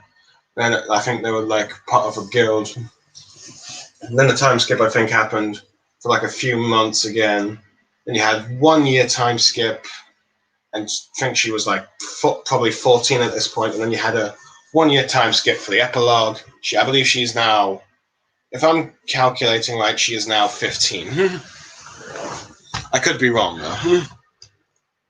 No, that's pretty accurate. And if you ask me, that's kind of close. Kind of. Let's see. Closer, but still not legal. So it's like, let's see, and if you're wondering, let's see, but yeah, still not old. Well, okay, let me rephrase that. Let's see, closer, but still not properly an adult yet. And I wish sometimes Hiro would take that in consideration, but hey. When it comes to the fan service, but oh well, but to be fair, it's not too bad when it comes to Wendy. I'll just say that. Yeah, it really isn't. Yeah. It really Anyway, isn't all that bad. My favourite part is the fact that Naku appears to treat Lucia in a bit of a bad light, a bit poorly, which seems to anger Lucy, and then drags her away. Lucy goes to confront her, only to find out that they're actually in a relationship, and it's apparently very physical, given the way she's blushing her face. Is that a hint I'm sensing? Probably. Probably. If I know Hiro's writing style the way I think I do, then that seems pretty obvious. Yeah. Seems way obvious. Let's see, Natsu is wondering what she saw, and Lucy just can't look him in the eyes, because, well, given what she probably saw, she's probably thinking, oh my gosh, it's like me and Natsu are. But anyway, the chapter ends with like Natsu and Ko leaving, but let's see, Elkis is with them because she swapped with Urza for a bit because she was a bit nervous for her current stage because, well, she's trying to play a role of a person who's in love. However, since Urza apparently knows this, she takes over. However, one thing Urza points out is that left out is that, and that Team Natsu knows, is that Urza is a very terrible actress. So everyone ends up hating the performance. But anyway, we get one more chapter with like the fairy now, well, more specifically with Juvina and Gray, in which they spend time together. And this is more of a chapter focusing on like Gray's relationship with Juvia, how he feels about her. You there, Lucky Chi? Yeah, I'm still here. Yeah. Like I mean, which I will say, we kind of already know how Gray kind of feels given the Alvarez arc, but Here it's it's, given more depth and yeah, what he actually feels. it's like more solidification In many of ways, that. it's kind of stuff I would have liked to have seen in the much sooner in the original series. As I think one reluctance I kind of had with Gruvia was that Juvia became a bit obsessive and a bit forced on her end, and Gray didn't really want to do it. Did it remind you of another certain relationship that we don't want to mention? Kind of, yeah, but I think this kind of changed for me with the Tartarus arc.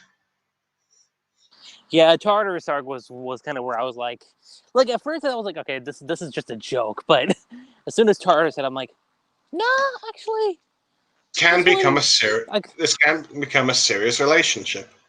mm-hmm. Anyway, let's see. Let's see. The Juviana kind of lies about not really going in a relationship with Gren, but in the end, it's revealed he is. But before he leaves Gray, she gives him a little tease. But hey, and let's see. You have now Gray thinking of Juvia, and then Juvia suddenly appears out of nowhere, which is a bit funny as this shocks everyone. And Gray ends up calling her his dearest because of what the two were like, because of his interaction with Juviana. Let's see. Yeah, right. They're wondering what she's doing here. But, well, her reasoning is that she came to see Gray. Of course, we know. For readers who know, let's see. Juvia and everyone else in Fairy Tale were knocked out by the White Wizard, and she apparently took them with her. So we're all wondering what is going on. Eventually, let's see, Team Natsu along with Juvia arrive at the destination, well, the largest city.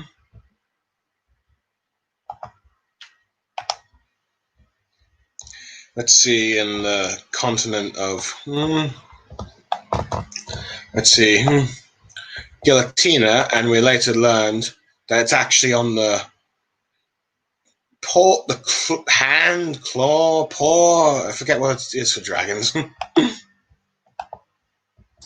It's near the front of the dragon. I know that. It's close to the front. It's on the right hand, I believe. Yeah, it was. Yeah, and we end up. We then see that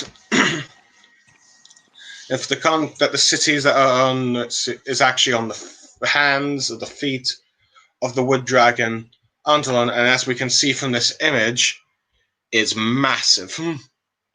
They don't call him the largest dragon for nothing. Yeah, right. No, like I remember, I was like, I saw that and I was like, whoa, he's big. Yeah, it was the Ten Tails a run for its money. Now, wouldn't that might be interesting? Yeah, but we'll get to that in a minute. But hey, anyway, let's see. They stay the night at one of the hotels. Let's see. All these people are just about in the city. They don't mind. In fact, they got a lot of.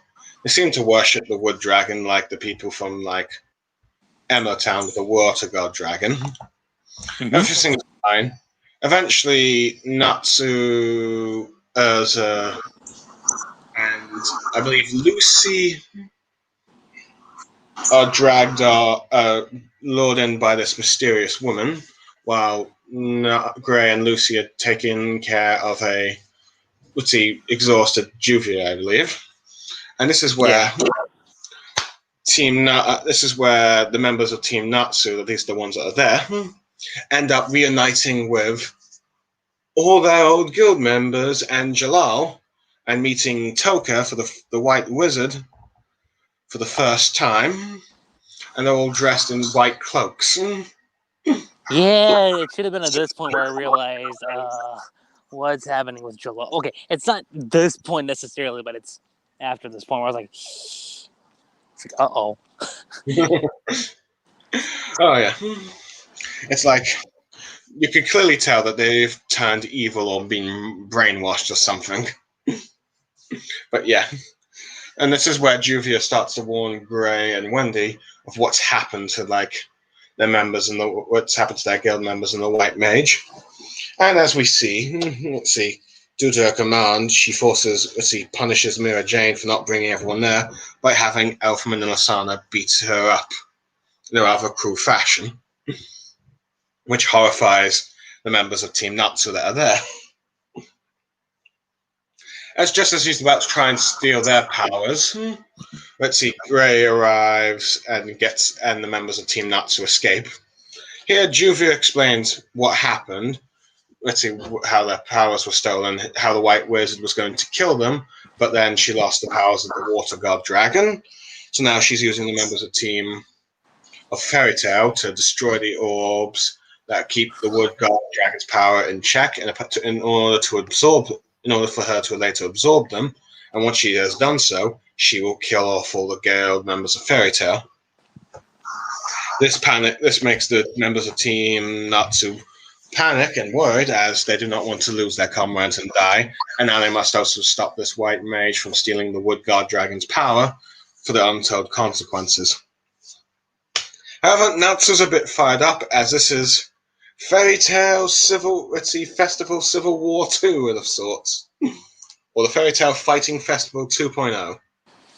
I know why you could say that. Yeah, though this time instead of the Thunder Legion, led by Luxus, fighting the members of the Fairy Tail Guild, it's Team Natsu versus the entirety of Fairy Tail. This time, the good guys are the ones outnumbered. We're doomed. And apparently, Juvia cannot help them in this fight because her powers have been taken, and if she does try to activate them, she may become brainwashed. Yeah. Which she's somewhat semi as the White Wizard is talking for the members of Fairy Tail to go find the orbs. So controlling Juvia briefly, telling the same orders to Team Natsu. So you have the members of Team Natsu with one orb destroyed, splitting into, I believe, 5 groups. Natsu with Happy, Wendy with Charlotte, Lucy by herself, Gray with Juvia, and Urza by herself. Now, the members for most are quite. Think that Team Natsu is for most part quite capable of taking down most of the members of the guild.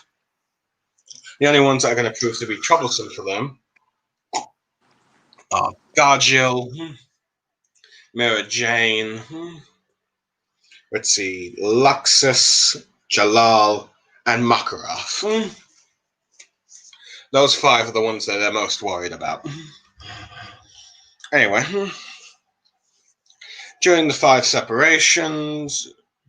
Oh, wait, I'm still sharing.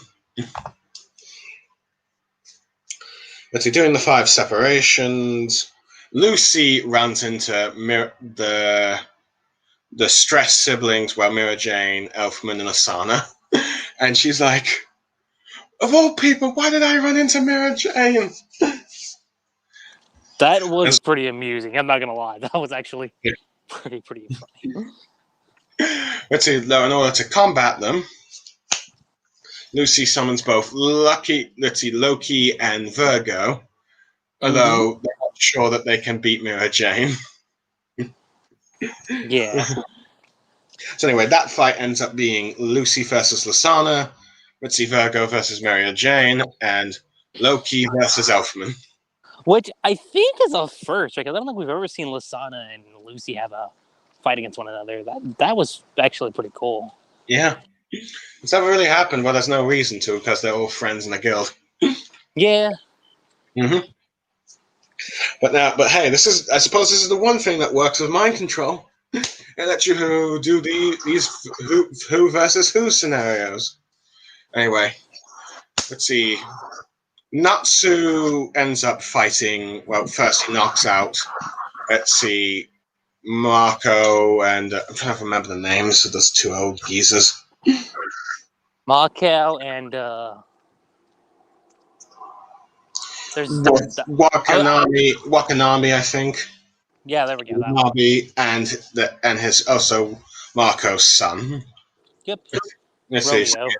Romeo, quite easily because well, he's much stronger than them. Pretty much. So yeah. But he ends up eventually running into Gadgil and Levy, which they have their which Natsu's excited because he's finally having a rematch against Gadgil after so long. Yeah. After so long, that fight that finally happened. Yeah. Meanwhile, Happy is facing Lily. But due to the fact that Happy doesn't have any actual magic ability fighting skills, it looks like it's going to be a one-sided thing. But lucky for him, Lily sees Natsu's lightning and shivers, and Happy's able to knock him out with a fish. Anyway, to get to the other fights, let's see. Gray ends up encountering the Thunder Legion. So this time, Gray's having a rematch against Bisclo, which there's been commented about how he won last time, though. Gray saying this time you don't have cheap tricks. You won't fall for his cheap tricks. But this time he's fighting the entire Thunder Legion minus Luxus. We'll get to where that is later. While Geoffrey just watches in the back. And let's see. The final, of the Fairy Tale Civil War matchups. It appears that Urza is facing both Jalal and Luxus. Where these are the ones that are currently going on right now. So yeah. What a matchups. Wouldn't you agree, Lucky Chi? It definitely gives you the Fighting Festival vibes. Oh yeah, for sure. It So anyway, definitely does. Go on. Anyway, getting to like the Lucy versus Mitzi and the Celestial Spirits versus the Stressen siblings. I think that's their surname called. The Strauss siblings, I think, is how you say it. Siblings. Let's see. Mary Jane is just punishing Virgo because, well, that's Virgo. A maid who likes to be punished. Loki is finding it surprisingly struggling against Elfman because it seems like Elfman has gotten a massive boost. What you're saying a lot. Yeah, with his lion form. But yeah, then again, it's not. I'm not surprised, but I'm a bit surprised. But sometimes I feel like Elfman kind of sometimes forgotten by Hiro. I mean, because I think it's clear that Elfman, at least when the series initially began, it was around the same level as Natsu or Gray, or at least just below it. Yeah. But let's see, it seems that he's getting now on a level that might be closer to his sisters. After like some of the opponents he's faced, such as that S-class mage from Kyoto, Cerberus. But yeah.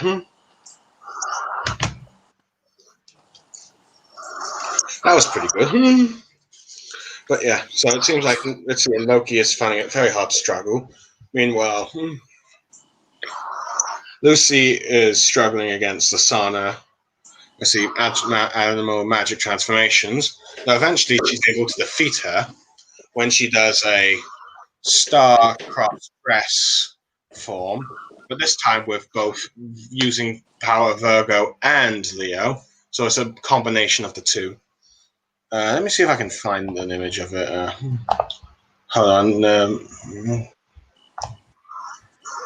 Let's see.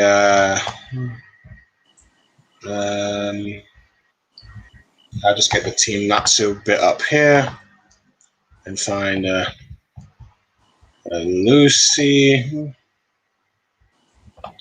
Let's see. I believe what's it called?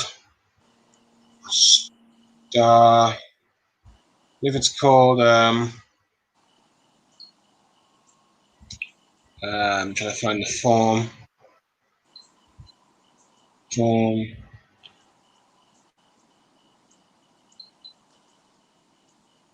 Star dress. Okay, let me just get the star dress up in the Wikipedia. Star dress mix form. All right. I've just found it. Screen. Let's see, star dress. Here we go. The Leo and Virgo form. A combination of the maid and the sort of let's see thing, but yeah. Let's see. She uses one powerful attack, and she appears to have knocked Lasana out. Apparently, there's also another cross form that's later on, the Aquarius Scorpio form. Yeah, let's see. Okay. But yeah. But due to the fact, but Mira Jane has defeated Virgo because, well, actually, Virgo's just become a just slave kind of thing. However, she's now mad at Lucy. So yeah, so Lucy's a bit scared because now she can no longer go into that double combination form. But hey, but the fight has become a bit more evenly. But but both sides losing a member of their fight. Anyway, Gray is eventually able to defeat the Thunder Legion when they take a when I'm trying to remember. Fred takes away Gray's ice magic. However, Gray is able to use his devil magic and is able to easily beat the Thunder Legion afterwards, where he defeats Fred and then gets Bisquell and Evergreen to look at each other, turning them into dolls and stone, respectively, defeating these members. Anyway, Kanatsu, it looks like he's winning the fight against Gajo, though. Before Natsu can finish off the fight, Lasana intervenes, and then we're finally confirmed that Levi is pregnant and going to be a mother for a flashback, which is actually quite funny because Happy asks, "Are you laying an egg?" And Natsu's asking, "Who?" That was amusing. I'm not gonna lie. Like when I read that, I was like, "That's an interesting way to word it, Happy." And clearly it seems that Happy and Natsu need some sex ed classes. But yeah, Natsu is just a wee bit innocent, just a little. Yeah, well, he does know what a kiss implies, at least. But hey, Yeah, it's just the step after that. That's the only thing he needs to know about. Yeah, but anyway, let's see. Levi is able to get Natsu away by using her word magic to make a vehicle, which he travels on and gets sick. And we get a nice touching moment with Gajil and Levi, despite the fact that Gajil feels a bit down not being able to beat Natsu again, though as far as Levi's concerned, Gajil's always the best. Yeah. Anyway, as for Urza, oh yeah, one thing I forgot to mention, Dre try to take on Urza, but she easily beats them. She most definitely does. Yeah. However, as she's confronting Jalal, due to the brainwashing, he acts a bit weird, to say the least. This is where, and Blue Star knows this, because when these chapters were coming out, I'm like, someone, save boy. This is sad. I'm like, this is not the Jalal I know. Someone get there and fix him. As he's literally stripping himself to battle Urza.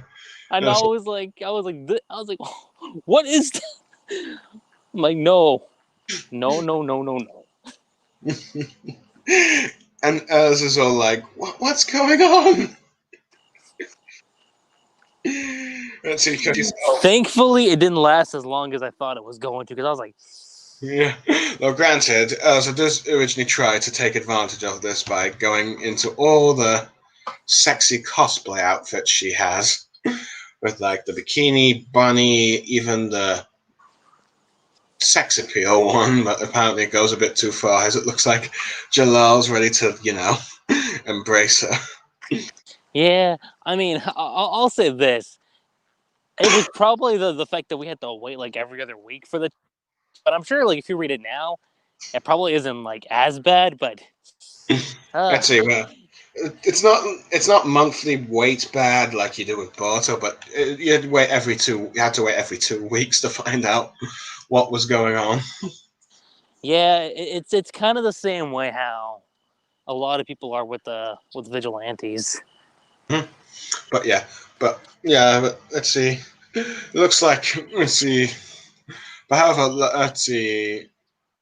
Maybe thankfully, or maybe a bit embarrassing for Urza, Luxus intervenes, asking what is going on, and let's see, Urza's completely embarrassed because it looks like let's see, him and Jalal are about to do something naughty in front, and Luxus is just witnessing it.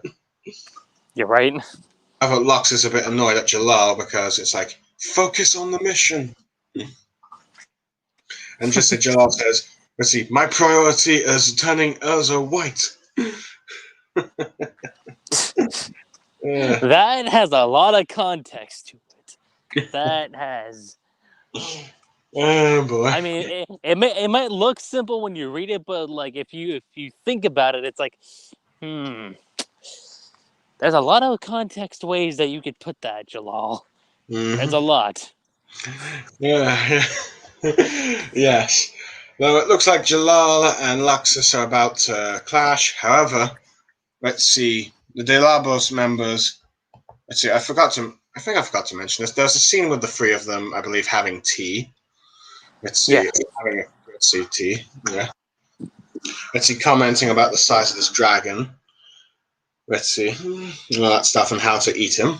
But anyway, Kira arrives and is ready to try and take on Urza and the Fairy Tale and Jalal members there and smash the orb to absorb the power of the Wood Dragon. Let's see. Natsu ends up encountering another one of these members. It was Wraith, I believe. Rias, yeah. I'm not sure if he encounters Makarov. No, he doesn't encounter Makarov first, I believe. No, that happens later on. Yeah, that's later. Yeah, we'll get to that.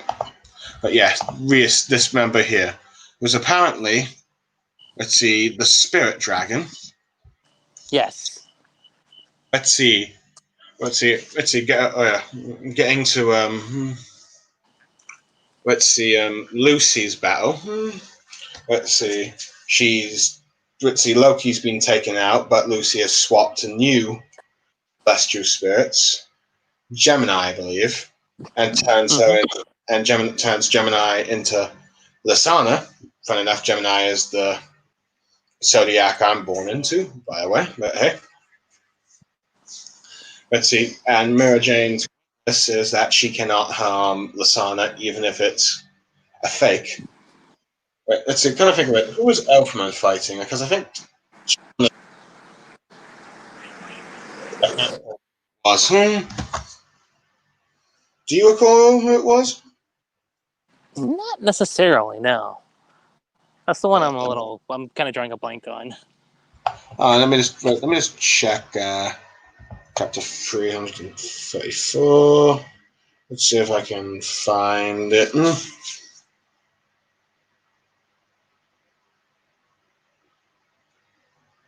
see.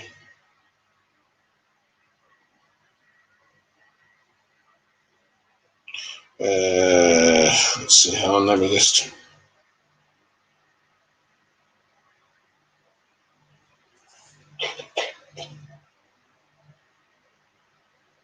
I think it'll be might be chapter 330, might be chapter 35, sorry. Why am I going like 100? Let's see, Fairy Tale 100 quest hasn't gone that long. Oh, wait, okay, she summoned Tauros, the moo cow thing, to combat Elfman with muscle. However, let's see, the two Geminis are defeated by, um, let's see, Skull and Raider and Mad Mole, who comment on seeing Lucy again. However, they did the unfortunate mistake of taking out, let's see, Gemini while she still wears Lasana, so Mira Jane is angry at anyone who would dare lay a hand on her sister, even a fake one. And Elfman is backing her up.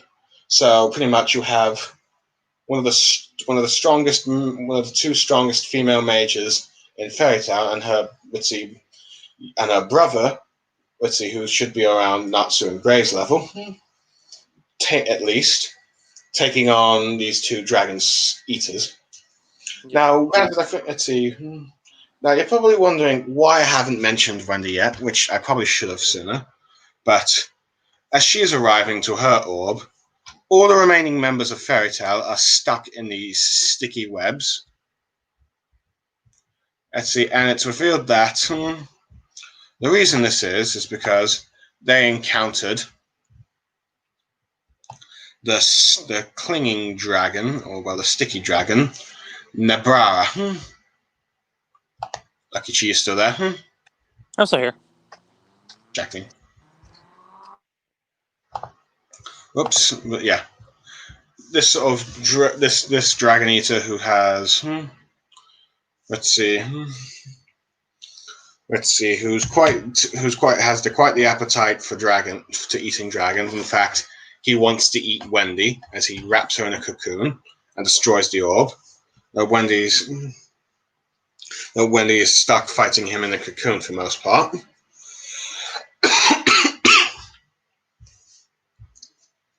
See, sorry for the cough. I think it might be a bit hot in my area and I'm talking too long. I'm not having enough water. But anyway, so that's two orbs destroyed. Eventually, Gray and Juvia...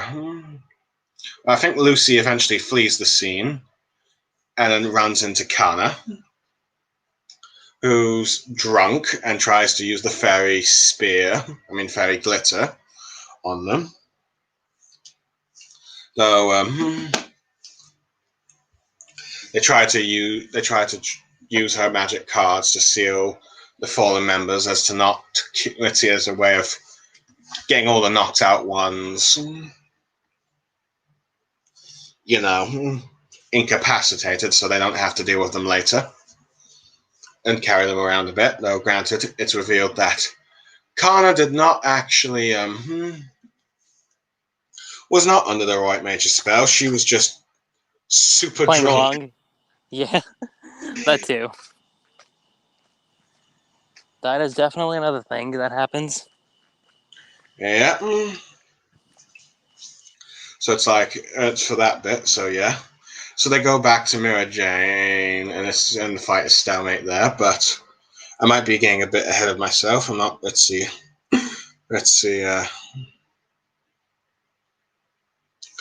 Natsu is currently fighting Riz, who is technically dead in a spirit. Apparently, died, but has joined Diablos in order to get revenge on the person who killed him. However, only Natsu can see him, but he takes Natsu's out of his soul, out of his body, and Happy can't see it, and he's panicking because it looks like Natsu's just suddenly collapsed and died. Yep. However, Natsu enters a sort of spiritual world dream thing where he encounters appears to be his brother and Mavis living together. Yeah, that. Oh my god. Like, let me say this right now. When I saw that chapter, at first I was like, this is interesting. But then, when you actually go through the chapter and you see like the interaction Natsu has with Zareth, that was like my final nail in the coffin, where I was like, okay, now it really does feel like Hiro was just doing what he can to like make up for what happened, because I told you this for the longest time, but like when the whole aftermath of the whole brothers thing happened, like where Natsu just like left, Yeah. That's the part where I was like out of everything that was left in the manga, that's the one aspect I was like really looking forward to, and that part disappointed me. So seeing that come back here and like actually getting some kind of like resolution to it, I thought was Mhm. great. Oh yeah. Let's see. Natsu was quite shocked with it. It looked like they started a family with, let's see, a little August and Lockhead, all that stuff. Mm-hmm. What? Yeah. And he found Oh, out that well, and then he also just found out that yeah, him and the first master got together. I was like, oh, let's see. Let's see. You have the grounds. Seth commenting whether or not he deserves this, and then you eventually find Igneo, mm-hmm. feeling that this may be just actually a dream or a thought kind of thing. And this is just like the heaven that Natsu wants for everyone because he's kind. He even says he probably might even have Agnologius somewhere here because of his kindness. Which I have to admit, I think he's. Let's see, this is one thing I do kind of like with how Hiro Mashima's handled his character. With like Natsu, let's see. Despite what you may feel about his enemies, he does want. Let's see, probably wouldn't like nice things to happen to everyone, even his enemies. And in some ways, I think this was much better handled with not Naruto came to be with his enemies, particularly Obito with the coolest guy ever. uh, yeah, that. In some ways, I wish Kishimoto handled it very similar to what Hiro Mashima is doing with here, Mm-hmm. with Natsu, with like Zerf and let's see that stuff. And then Igneo comments on like some of the lost friends that Natsu's had, such as Simon, that woman from the first Fairy Tail movie, which I think that makes the movie canon now. Yeah, like that's the biggest thing when I read that chapter. Like, cause like the Natsun Zero stuff was like my biggest highlight. But then when I looked further into the chapter, I was like, wait a minute, is that Claire from Phoenix Priestess? Like that threw me for a loop because I was like, well, I guess now that story actually happened. Mm-hmm. Yep. Let's see. Also, there's Lucy's parents there, I believe, as well. Anyway, but let's see. She says that Natsu's probably going to forget this afterwards, but it seems he's given them enough knowledge in order to counter this spirit dragon slayer. Yeah, And now Natsu can now project his thoughts or spirit into combat thing, is able to land a hit on him. it's like a thought projection. It's kind of the same thing that Jalal did with Okay. Sea Grain. Yeah. Oh, okay, fair enough. So that aspect's been there before with the series. But anyway, Natsu's learned a new ability that isn't revolving with Fire Dragon Slayer magic. Yep. It's about time, really, but hey. Better late than never. At least he's learning something different, unlike Naruto and Rasengan's, but hey.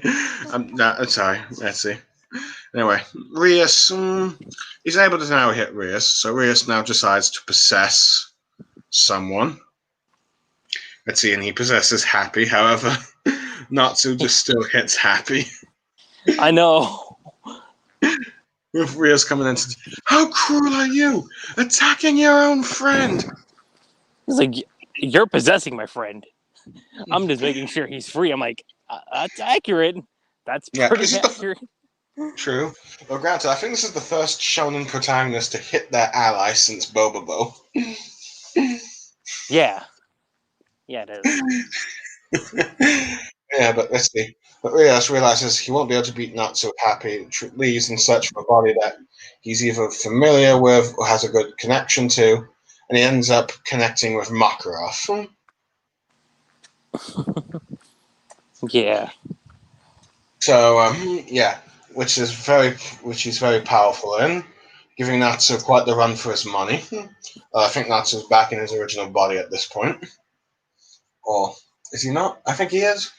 No, I think he actually went back to his body a little bit, told Happy what's going on, then went out of his body again to confront Reese.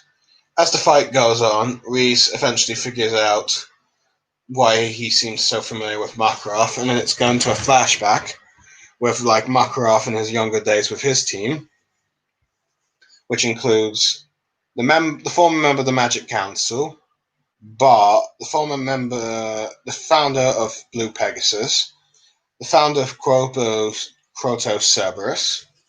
Let's see that with the Sky Dragon's Eldos human counterpart, Gandoline, the one that hates humans.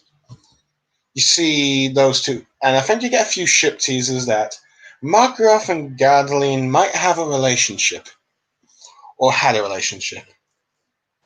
I mean, we kind of got a little bit of hints here and there in the original series too, so I think it's just further building on that.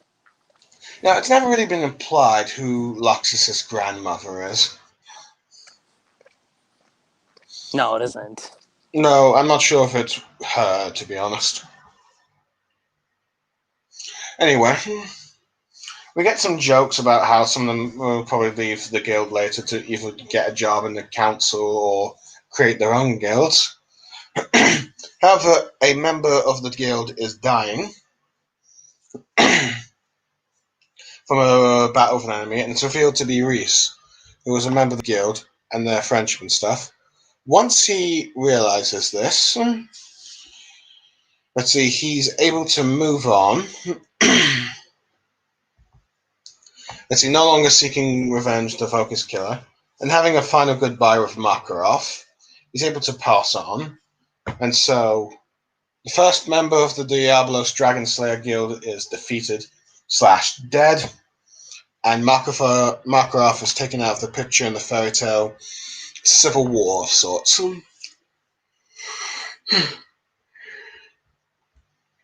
Anyway, let's see, what else is there? Oh yeah, so Natsu now goes to the center to find all the powerful mages. But before we get to that, let's see. Anyway, I'm just going to quickly go to the toilet, Lucky. Why don't you give your comments about this particular fight bit here that's happened? Okay, so when it comes to the fight itself, like I said, I thought the fight itself was fine. Yeah, there are some things like with the whole thought projection thing where it could come a little out of left field, but given with what's been established in the series, and it actually makes sense. I think the animation stuff has been a little bit tighter on that aspect. Fight and how it was taken down. Given what was set up in the world of Fairy Tale, I think it makes sense for the most part. And I know there have been other theories and whatnot of maybe Wraith was related to Makarov in some way, which could have been cool or whatnot. But I think with what we had, it was fine. And then the fight itself, I would say, is pretty good. Yeah. In my opinion. Anyway, I'm back now. Sorry about that. Anyway, let's get to the other fights. Which one should I tackle first? I don't know, Mira Jane and Elfman versus the other two Diablos members we know. It seems to be in a bit of stalemate. Neither side can beat the other. However, let's see. At this point, Lucy, Gray, Kana, and Juvia have arrived and see that. Let's see. I still find it funny how Kana, drunk, nearly annihilated her friends, but let's see, watching the fight, Gray decides that, you know what, let the two finish each other off and then I'll come in and finish the job, which Kana and Juvia kind of call him a bit of a coward for doing this, but hey. But yeah, he's still a bit scared of Mira Jane at this point, which I'm a bit surprised as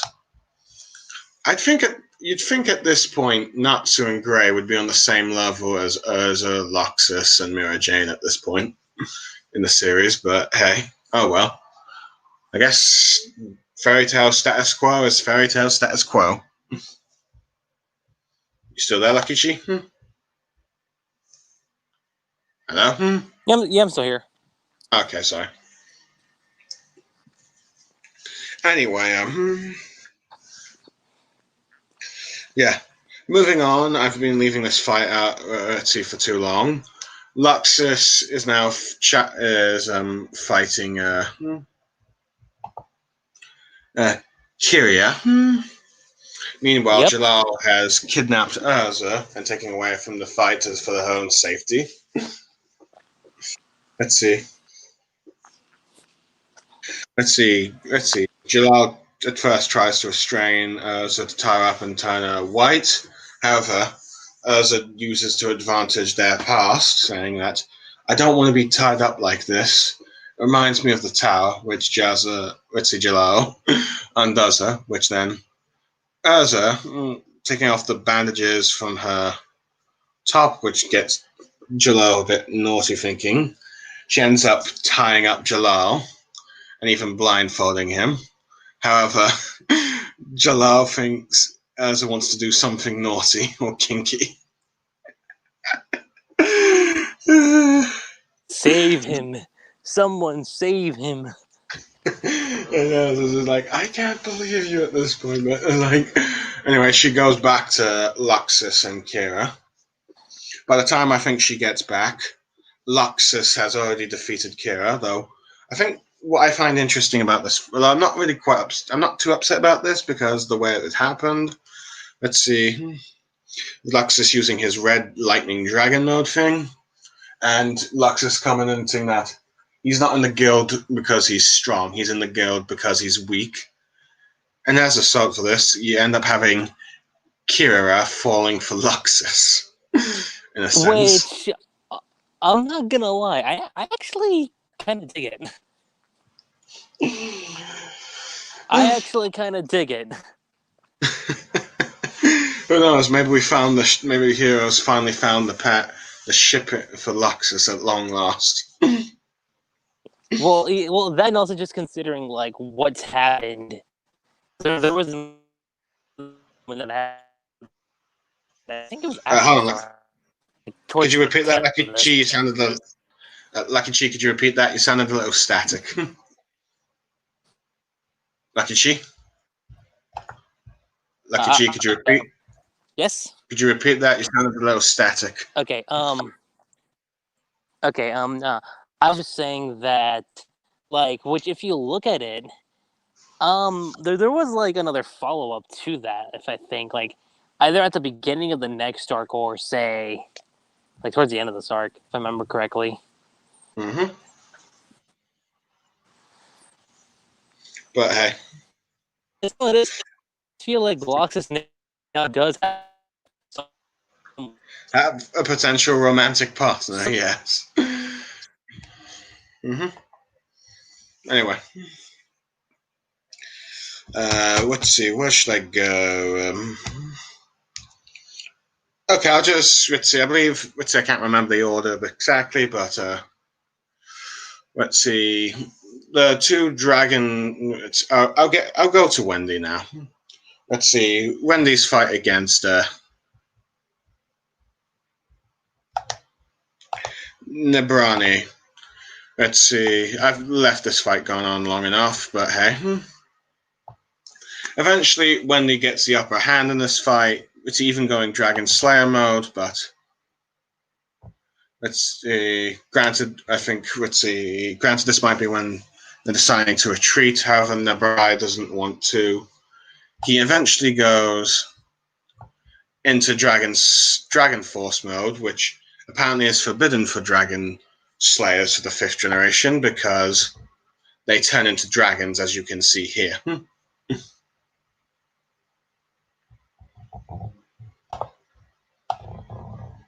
Yeah. Mm-hmm. Let's see. Wendy, is now no longer a match for her, ends up revealing that she's acquired a new power, and she's got, due to the fact that Elsa's mother has been inside her for a brief while, she has acquired some of her power. However, she has not quite mastered it yet, and it's revealed that the spirit of Elsa's mother, Yvine Benzela or Befferon or something, is within, Wendy, and she tells Wendy if she lets her take over for a little while, she's able to defeat Nebra, but Wendy doesn't want to kill him. She activates the power and stuff, but luckily for Wendy, She doesn't kill Nabara, but seems to have removed his powers, and he's completely knocked out. Yvonne says this is a one-time thing, though her spirit is still within Wendy. However, she asks that until she finds a suitable body not to tell Urza this, which it seems that now we have a new plot point with one of the Spring Gun Siths, though this time with a dead member, is that eventually Urza's mother could come back to life.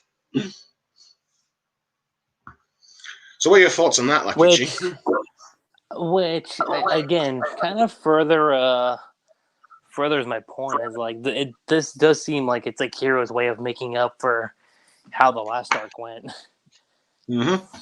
Yeah, because like it goes back to my point of like we saw how the conclusion of Natsu and Zeref was treated with earlier, and it feels like now he's doing the same thing with Irene. Let's see, and I've just thought of a theory of who she might try and take over the body for, but I'm not going to get to it. But I'll get to that a bit later. Okay. But anyway, going back to Luxus and let's see, it's now Luxus now, so they are now fighting each other, and it's very evenly matched, which shocks them. Let's see,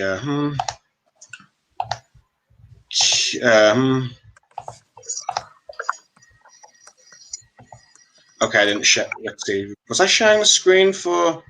I can't tell if I was actually sharing the screen, but I'll just quickly share screen for Nebra, where his dragon forms here. I am not organized today, blimey. Oh well. But yeah, this dragon force form here, quite terrifying and monstrous, but yeah. Let's see, and let's see, Wendy's.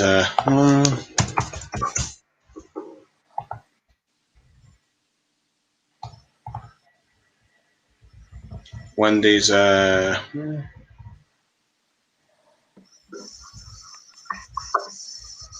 Blue, give me a second, okay? Okay, sure.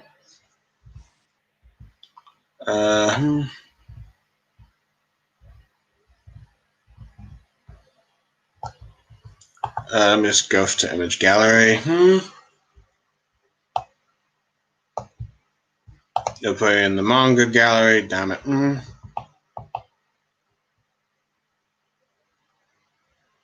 Up to the 100-year quest. Oh, wait, those are Omake chapters. Ivorine's body. Oh, yeah, this is her in Ivorine mode or something. Wearing her outfit. Which, yeah, but hey.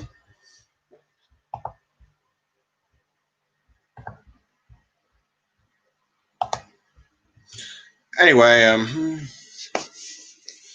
Urza and Luxus fight. Let's see, to a standstill. Eventually, it looks as though Luxus has defeated Urza.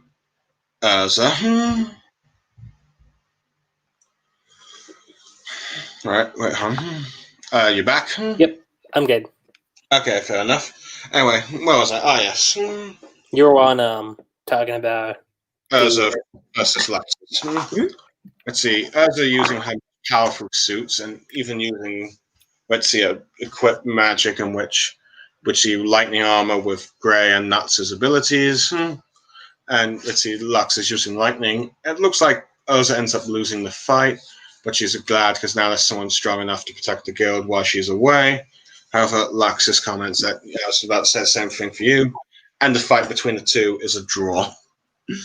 Which is interesting because these two never actually directly faced each other one-on-one.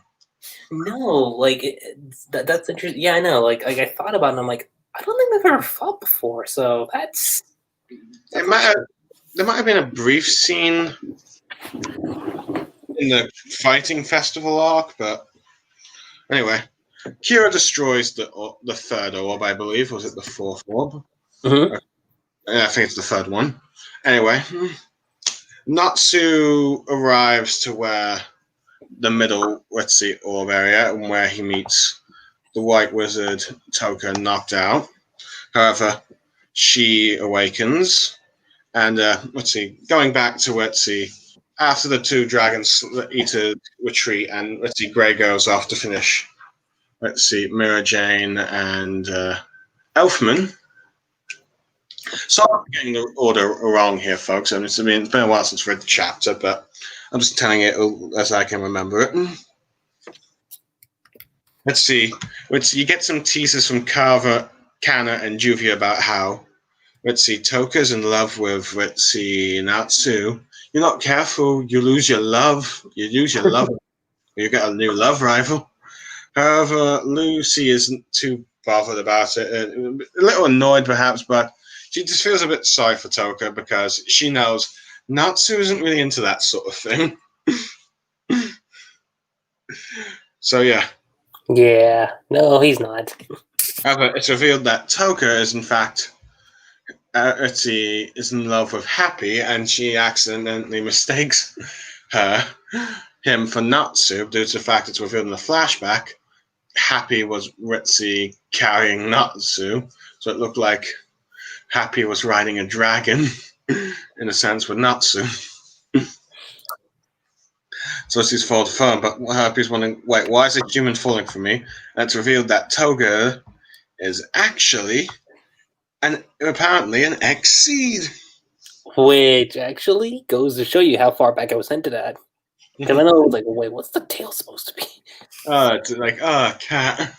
Though I'm pretty certain those that might have been, let's see, going like, that might have enjoyed the fan surface the bath scene that was briefly showed with the White Wizard body, are now like, oh boy, we were getting all googly-eyed for a cat. Well, I mean, at least that part anyway, because I mean, she is still human. Yeah. Well, granted, I think there some furries might actually like that kind of thing, but let's not get into that. All right, is there something you want to tell us, please? I'm not a furry. I know. I'm just pointing like. Yeah. Let's see. But yeah. But those that were probably. But anyway. But my point was those that are crushing on the Toka female. Let's see. Toka female might ended up regretting it, but because it turns out she's a cat. And this is sometimes where you wait until a manga series is finished. Anyway, sorry, enough bad, dirty jokes there. Sorry, I apologize. I'm terrible, I know. Anyway, I'm joking. But yeah, but due to the fact that she's an Axie and apparently she's really cute according to Happy, he's also starting to fall for her. But Natsu points out that, don't you have Shala? And he's going like, who? Which causes her to sneeze. No, granted. Due to, getting the pacing wrong, I think she's still stuck in the webs along with Wendy at this point. I'm not sure. Mm-hmm. But yeah. So, yeah.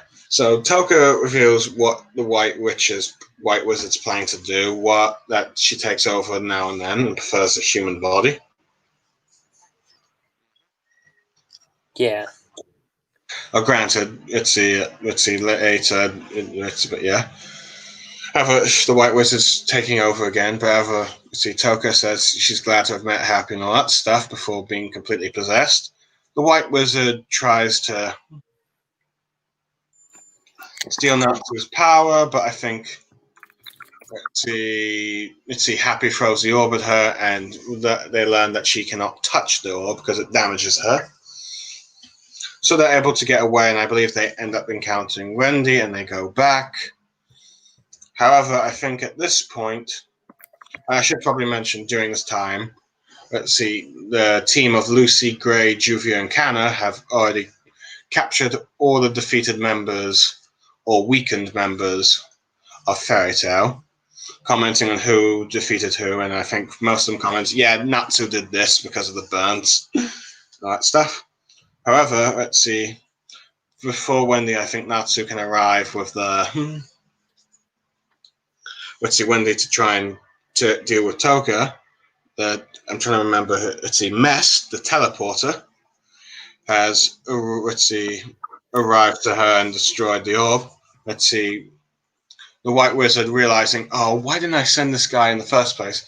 Orders him to go and destroy the last orb.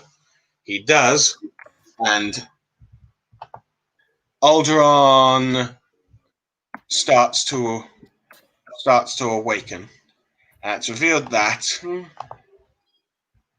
for the citizens that live on Alderaan, that they know that their days would come when they would be absorbed into him, or they might have just actually been created wooden plants for him. I can't recall what were, or it's a mix of both.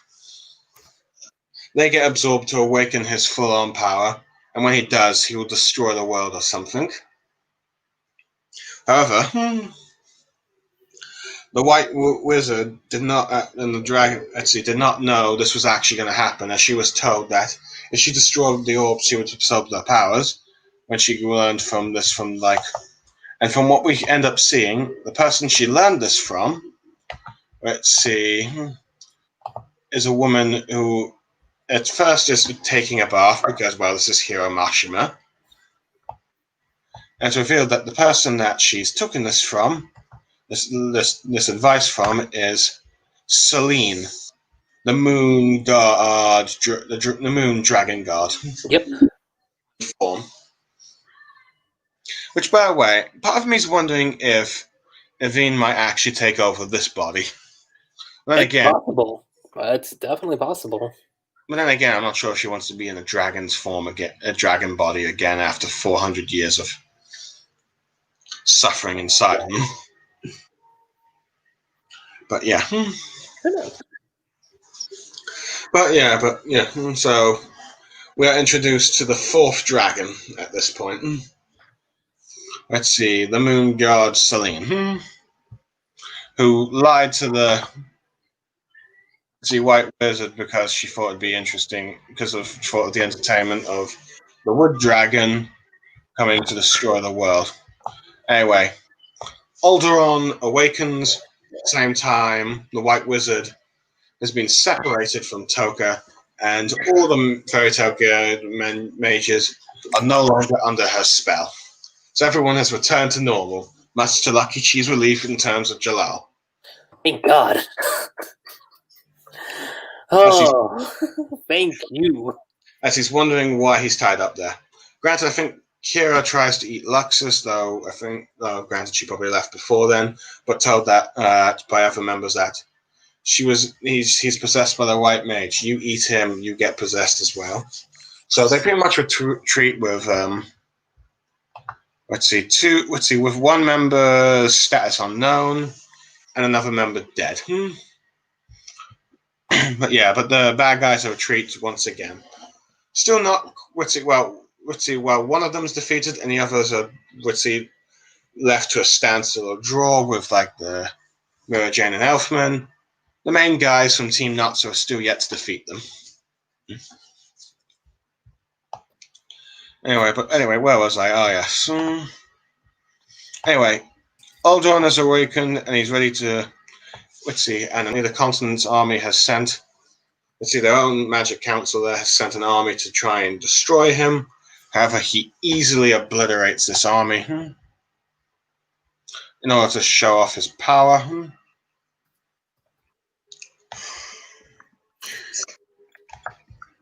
However, we are then introduced to to one of the god seeds of the dragon god, as it's revealed that in the 5 orbs, contains these gritty race of tree creatures that live in Alderaan called the god seeds, which are tasked in protecting Alderaan.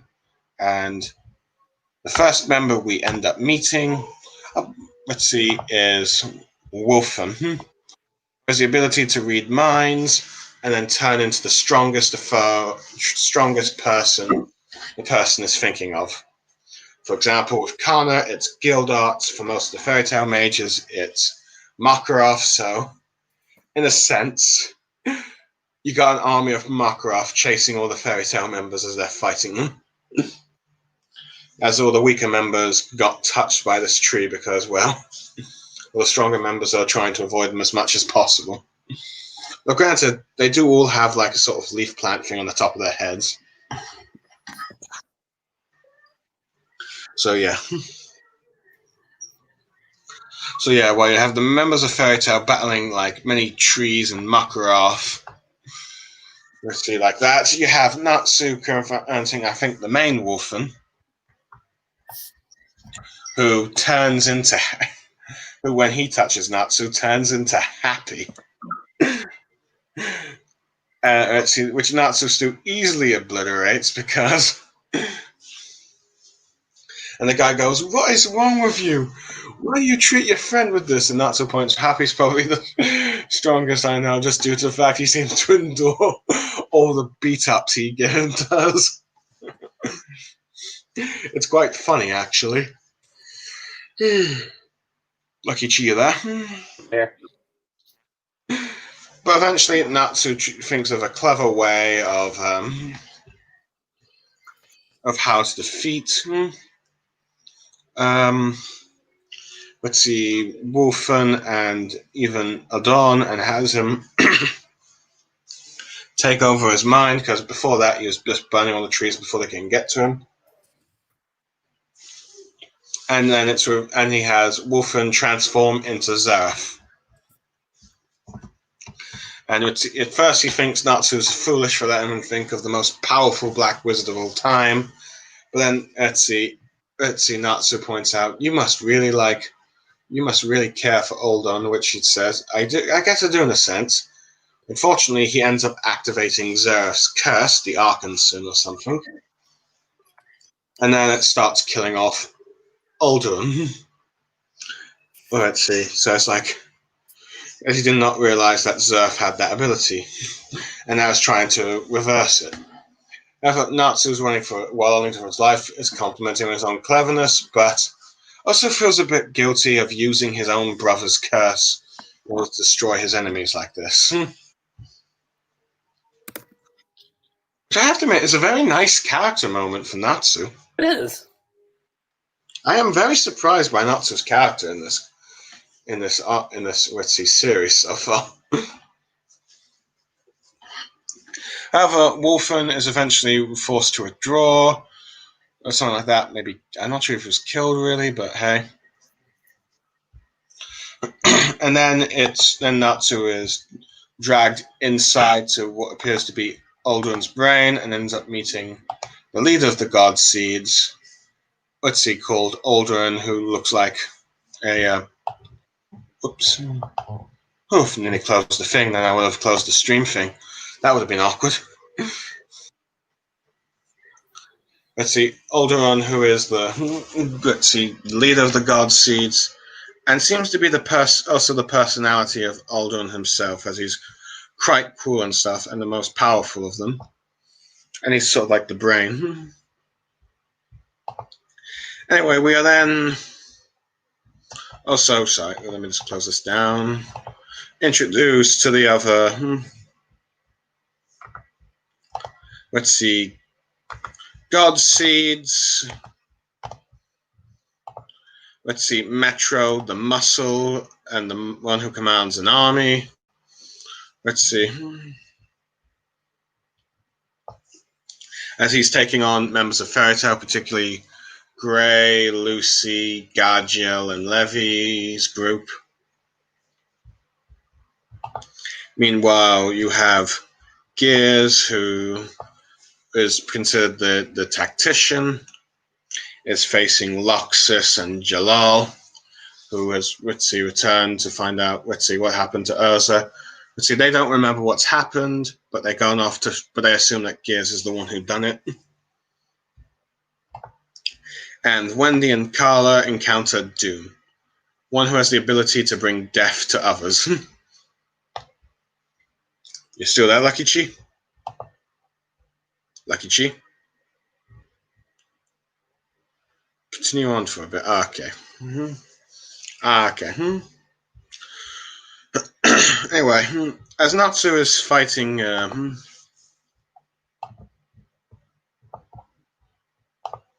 Aldrin, he's getting his butt whooped.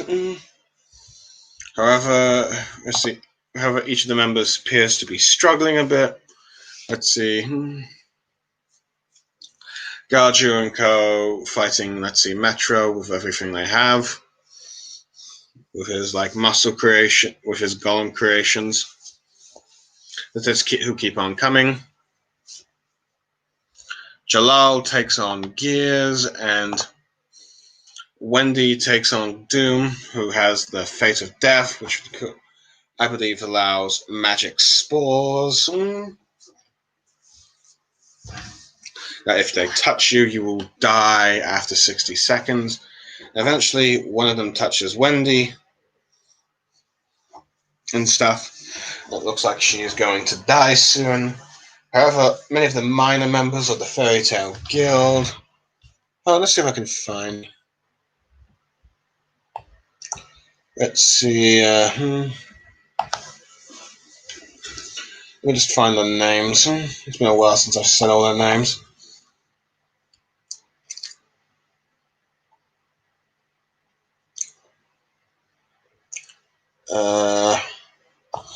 All the minor ones here, such as Azak, Biska, Max, Warren, Radius, Nab, Vinci, Lucky, Kina. Let's see, all those kind of mages.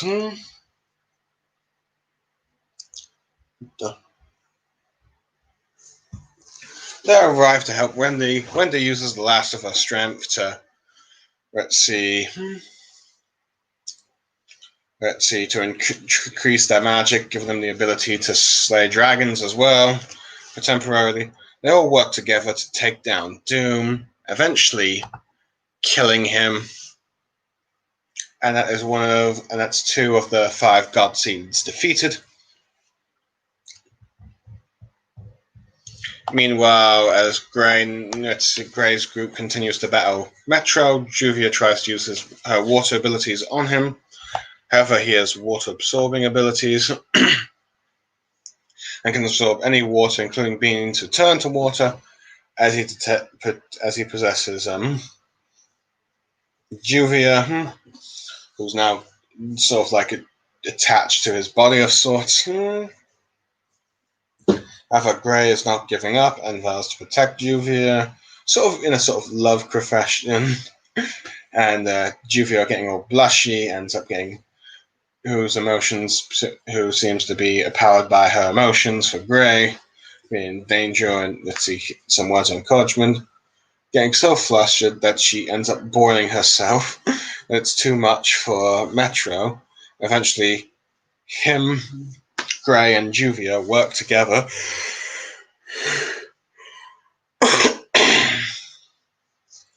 and defeat Metro.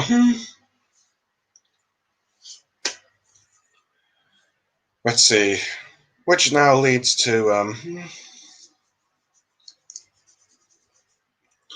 how long has this stream gone on for? Let's see now. Nearly 3 hours. Let's see, where was I? Oh yeah. Let's see. Metro is then defeated and killed. Let's see.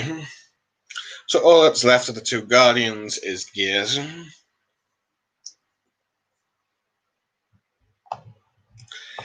His ability, Gears, allows... Okay. His power seems to rely on... his power increases when it seems his magic faces those who have extreme guilt, which Jalal has a lot of guilt for all the bad things he did before he reformed. And apparently can send them to a time society.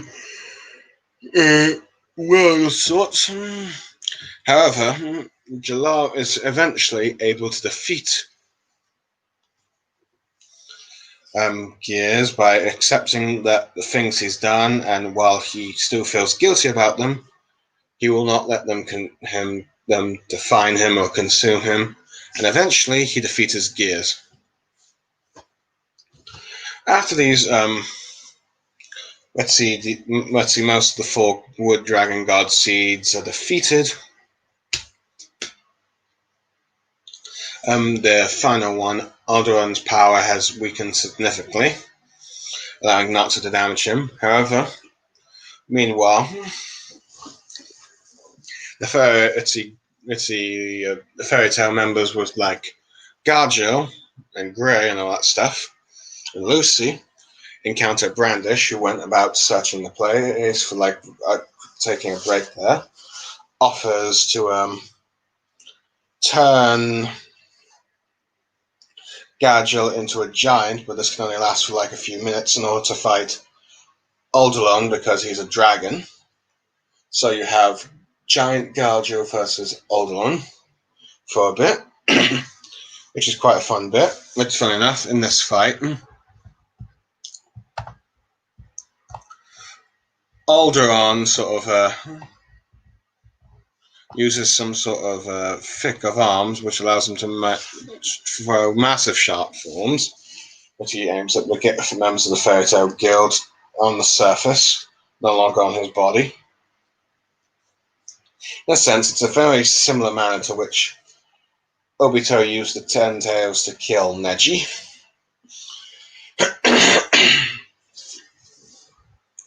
Oh boy. Let's see, I'm hoping Lucky Chi will be back soon.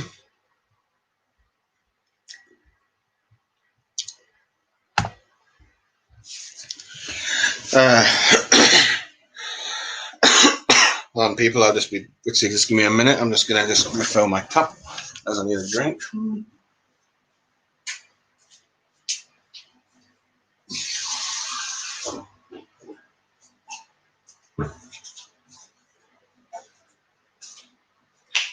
Oh boy. I am drying my mouth. Here. Anyway. Natsu is continuing his final battle against the God Seed, the final leader of the God Seed, as well as the brain of the Wooden Dragon God himself, Alderaan,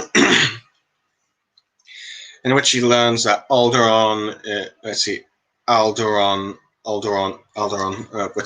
Wood Dragon God, fuse all humans, including the ones that were on his body, for the cities, were nothing more than nutrients for him, and he will destroy all or absorb all humans. This sort of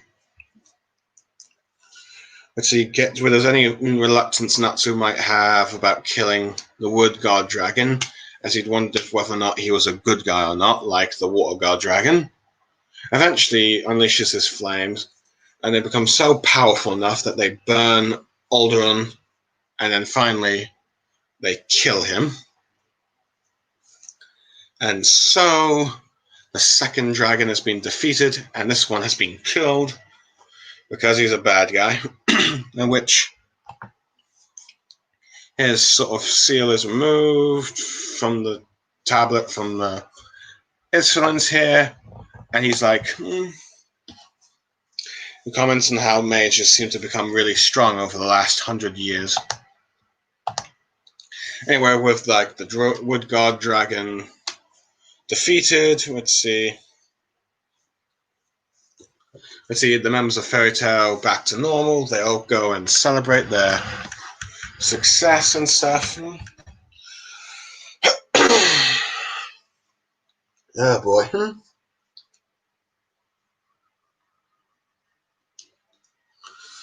Oh boy. Let's see, where was I? Oh yes, they end up going and celebrating their victory and partying and doing their usual guild stuff, such as Natsu being an idiot trying to do a barrel roll but forgetting that he's a dragon slayer. Let's see,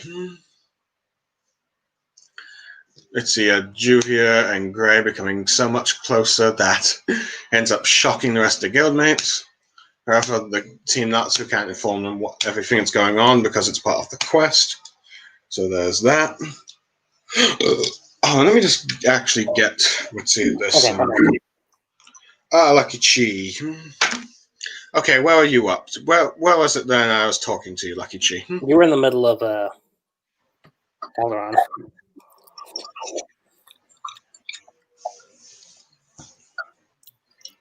That's the last bit I remember.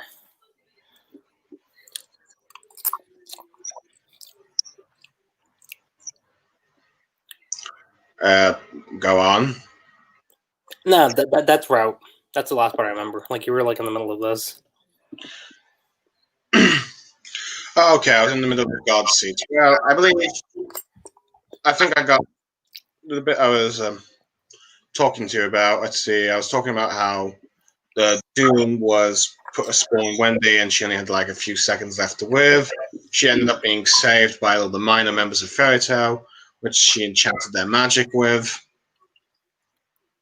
Defeating Doom, let's see, for Metro was defeated when he absorbed Juvia Grey, announcing what is pretty much a confession, which makes Juvia go blush and all that stuff, burning him up, and then the two work together to defeat Metro. With Gears fighting Jao using the ability to apparently get stronger for like the guilt that they have. Jao, while is still guilty about all the bad things he does, is able to move on with them and then defeats Gears. Let's see. The Fairy Tail members with Gargel meets Brandish, who offers to make Gargel, let's see, as big as Aldon as he fights a bit. Let's see, this fight lasts like 3 minutes. And the Wood Guard Dragon starts launching, which I was commenting on, let's see, fawns that are very similar to the 10 Tails attack Obito used to kill Allied Shinobi Forces members, including Neji. And then Natsu is fighting Alderaan the brain and all that stuff, and then learns how Alderaan views humans nothing more as nourishment for him or stuff to destroy. Natsu, gritty, no longer feels any gritty guilt about killing Alderaan, thinking whether or not he was going to be a good dragon like the Water God Dragon. He decides to kill him, and due to the increase of his flames from like the time with Ignia, unleashes his flames and burns Alderaan so much that he wonders that these flames would burn the world and all that stuff. So the second of the Tritty of the 5 dragon gods is dead, and once a power sealed away, this one in the case is dead. And let's see, Elf is commenting on how sees the what learns of this, says how strong the Gritzy dragons, how strong mages have become over the last few years. Let's see. So yeah. By the way, I wanted to make a quick comment about the 5 guardian deities. The 4 of the names originate from video games. Originate from Wolfenstein. Metro originates from Metro Exodus. Gears originates from Gears of War. And Doom originates from Doom Eternal. That is interesting. Okay, 2 of those games I'm familiar with. Yeah. Clearly, Hiro Mashima has been playing these games. Playing these characters. I don't know, mangakas do sometimes play games when they get spare time. Yeah. But anyway. And we know that because I remember him saying a couple times, like the one time he beat Final Fantasy 15, and I think the Final Fantasy 7 remake was the other one too. Anyway, let's see. The Lord Dragon. Well, the first guild master comments on how mages become strong. Let's see. Ignia is getting excited as Natsu's starting to get powerful. Let's see, strong enough until there's nothing to let this world burn. While Selena's wondering, like, such a waste that Aldo-chan had lost. Let's see, so she now decides that with the using the White Wizard to make things interesting, decides that it's her turn to try and take over this world. Well, the Wizard Guild, the Wizard Guild Diablos, where the Guildmaster is not happy with that turned back to Earth and just become a bunch of earth and trees. He's got no appetite for that.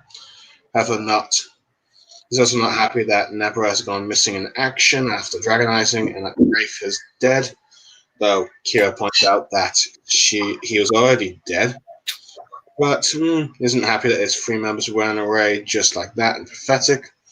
However, they point out, Skull and points out Fairytale is a lot stronger than they realize. They are Itsuka's strongest guild. The battle is much more thing. Okira seems to be a bit mad at the lightning dragon slayer, and this time he's going to eat him. Though I think Madame comments that has fallen for him. Mm-hmm. However, it seems that during this conversation, we learned that the next dragon target is Selene, the moon dragon god. Apparently, he won't accept any more failures from these three. So this time he is sending a member of the Black Dragon Slayer Knights team, Sakasu, with him. This guy here. The who is regarded as the Red Dragon Slayer. Which apparently is part of the elite dragon force, part of the elite group, even among the members of Diablos.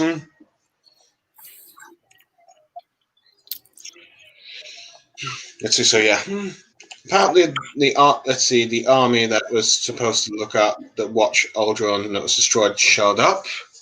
Apparently, the Fairy Tail members decided to act like they had nothing to do with it, because I don't think they want to get into the geopoliticals of another continent. The Fairy Tail members are explaining what happened to, the Team Nuts explained what happened to the members of Fairy Tail, where they were just taken from the White Wizard, and they won't tell them too much information due to the 100-year quest.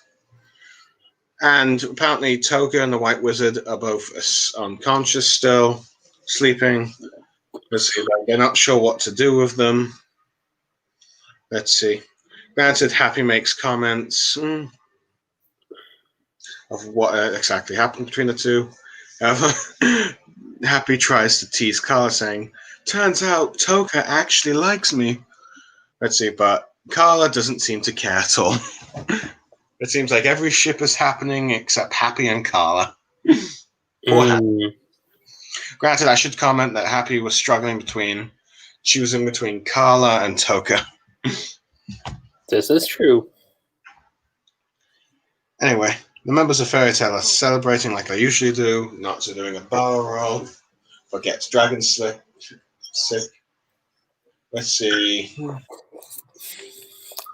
Jet and Joy are asking Wendy if she's got any big. Has it changed at all? Wendy says no. Gray and Juvia have a very touching moment, though Gray's naked. However, how close and tender these two have gotten, it seems to shock some of the minor guild members. Let's see. Luxus has no idea that she still turned Urza to start, that she's the one that beated up Urza, because Urza decided not to tell Luxus and Jalil what they did when they were unconscious. They were under the effects of the White Mage. Bisco and Evergreen are still mad. Are mad at each other because they realize they turned to stone and a doll. But yeah, you get a few brawls, few people celebrating, and people commenting that they're a noisy guild. The chapter ends with Urza talking to Jalal about why she's not joining and talk. Which he doesn't feel like he's not a member of the guild. But they says the members won't mind. Jalal's asking, "Did I do anything bad to you?" And Urza's just blushing like, "No, I don't want to think about it." Nobody wants to think about it. Nobody. But yeah, you definitely don't want to think about it. No, of course not. Because of what it does to your boy. I turned him into Gray. If Gray was... Well, Headless Gray, let's be fair. Yeah. So, let's see. But JLL tells Urza he's no longer going to get the sins of his past affect him and the guilt of it. He's going to move forward with the people he can love freely as the two have an embrace, implying that they've become a bit more of a couple. I mean, we can already kind of get hints of that from the original series too. So it's just further building on that relationship. Now, I feel like this chapter ends the arc, though we do have one more chapter going into the next arc, which is let's see, a hot spring one in which remember all the girls in Fairy Tale are having a hot spring around the thing. Which, to be fair to Hiro, this is the first hot spring chapter he's done in a long time for Fairy Tale. Mhm. I've revealed that Brandish is here and she's made Lucy small, and eventually she makes all of them small, and they all have fun in the bath. It was pretty amusing, I'll say that. Lucy ended up acting like Natsu while going on a soap surfing. But yeah, eventually they realize that Brandish has disappeared. The girls realize they're stuck in the small form, so they Yeah. have to, well, in just with their small towels. Let's see, to try and find Brandish. However, Juvia is too obsessed with a giant Grey. Eventually, just goes naked and jumps towards Grey naked, and Grey is kind of shocked. But let's see, just as soon as Elfman's arriving to make sure Juvia isn't embarrassed by her naked body being exposed, he sort of swallows her. Which Elfman thinks he ate a huge bug or something. However, Juvius just seems to be enjoying being inside Grey's mouth. Which is like, dude, it's like, dude, this is kind of wrong in so many levels. Let's see, Levy is explaining to Garjo what happened. Though Lily is making a joke about how, let's see, their father became a giant and their mother became tiny. For one of the stories they're going to tell their kids with something. Eventually, let's see, Lucy encounters Natsu and Happy, and they're shocked at first, though. Natsu is thinking of doing some pranks on her first, but Lucy says, "Don't you dare." Let's see. So now they're telling her to find Brandish. However, Happy points out that their sense of smell does not work on people who have taken a bath afterwards, so they have to do the old-fashioned way. Luckily, Lucy knows that Brandish loves sweets, so they find her, and she demands that they change her back, but no, she forgot, and she casually turns them back before. Let's see, but Lucy's trying to say, wait, not right now, we're all in our towels and all that stuff, but she regrows the size and is embarrassed as members of the public can see her only in a towel as she lands on top of Natsu. And then, as everyone's changing back, all the girls are embarrassed of where they're,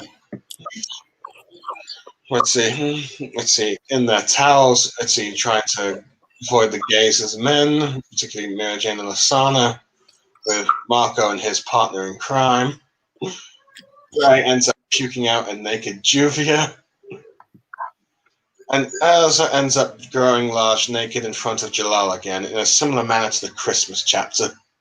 Oh, mate. However, Natsu, being a gentleman, gives Lucy his jacket. Anyway, Brandish is heading for hunt for next sweet, hunting for sweets, which Lucy comments, "You totally changed your go, but now still trying to look for Aquarius." And Lucy's not going to give up either. Let's see, before Brandish leaves, Natsu asks to make his head big again, but Lucy says quit. However, at this point, the White Wizard has woken up and is preparing to do her next. Let's see. She's speaking some sort of thing about the moon, and there's not being enough night, and the minor members of Fairy Tale are starting to panic. And so that's where we're up to with Fairy Tale. And let's see, we've completed that. The Wood Dragon arc got ended, and the Moon Dragon arc started. So, Lucky Chi, tell me your thoughts on this arc.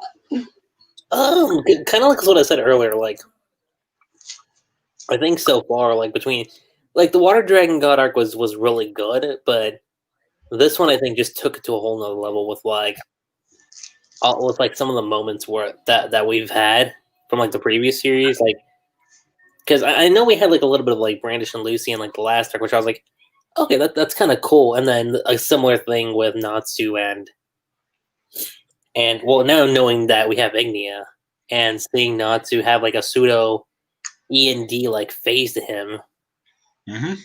that was those were great, and then going here and then seeing like these little moments, kind of like with Natsu having that little conversation in his dream with like Zareth and Igneel, and then also just seeing Mavis and the two kids. Also, and even more so with like Wendy and Irene and the whole Loxus and Urza fight initially before going over to Kira. I thought was done really well, and the whole Toga reveal thing, like, it just goes to show you just like how far Hiro like has kind of planned things out with the story. Definitely feels a lot more planned out than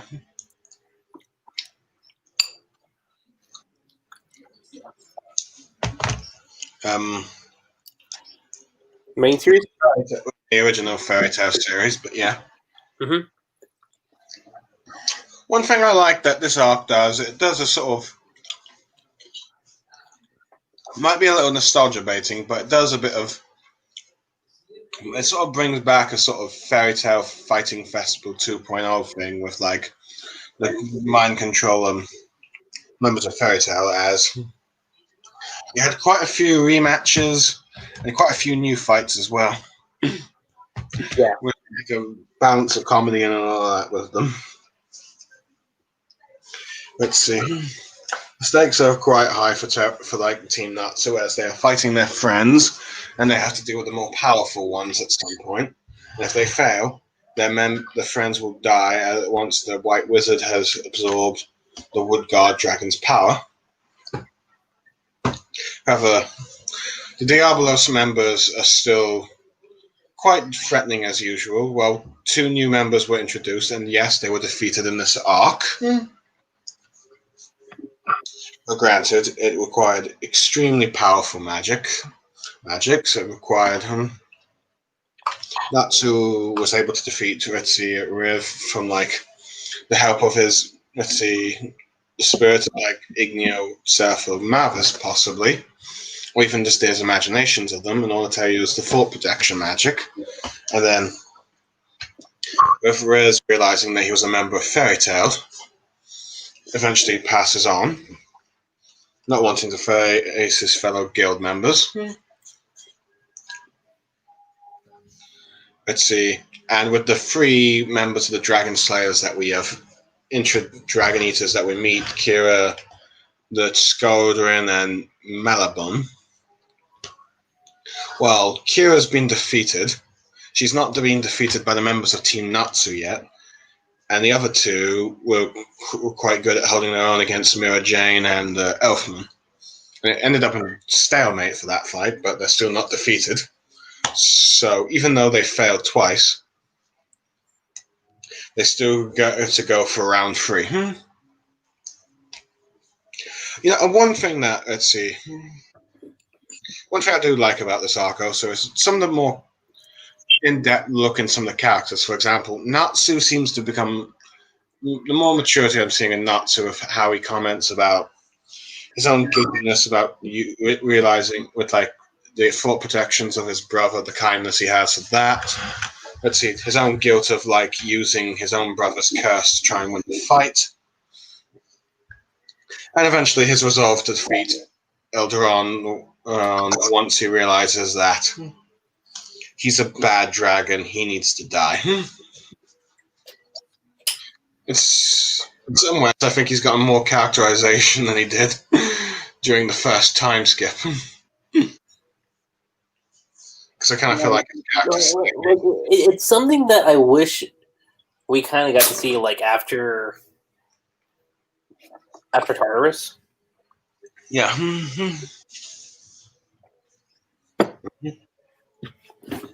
That's my biggest takeaway. Like I'm seeing this growth in Knots, and I'm like, okay, I wish we saw this like after the Tartarus arc, but still, like getting it now is still better than not getting it at all. Mm-hmm.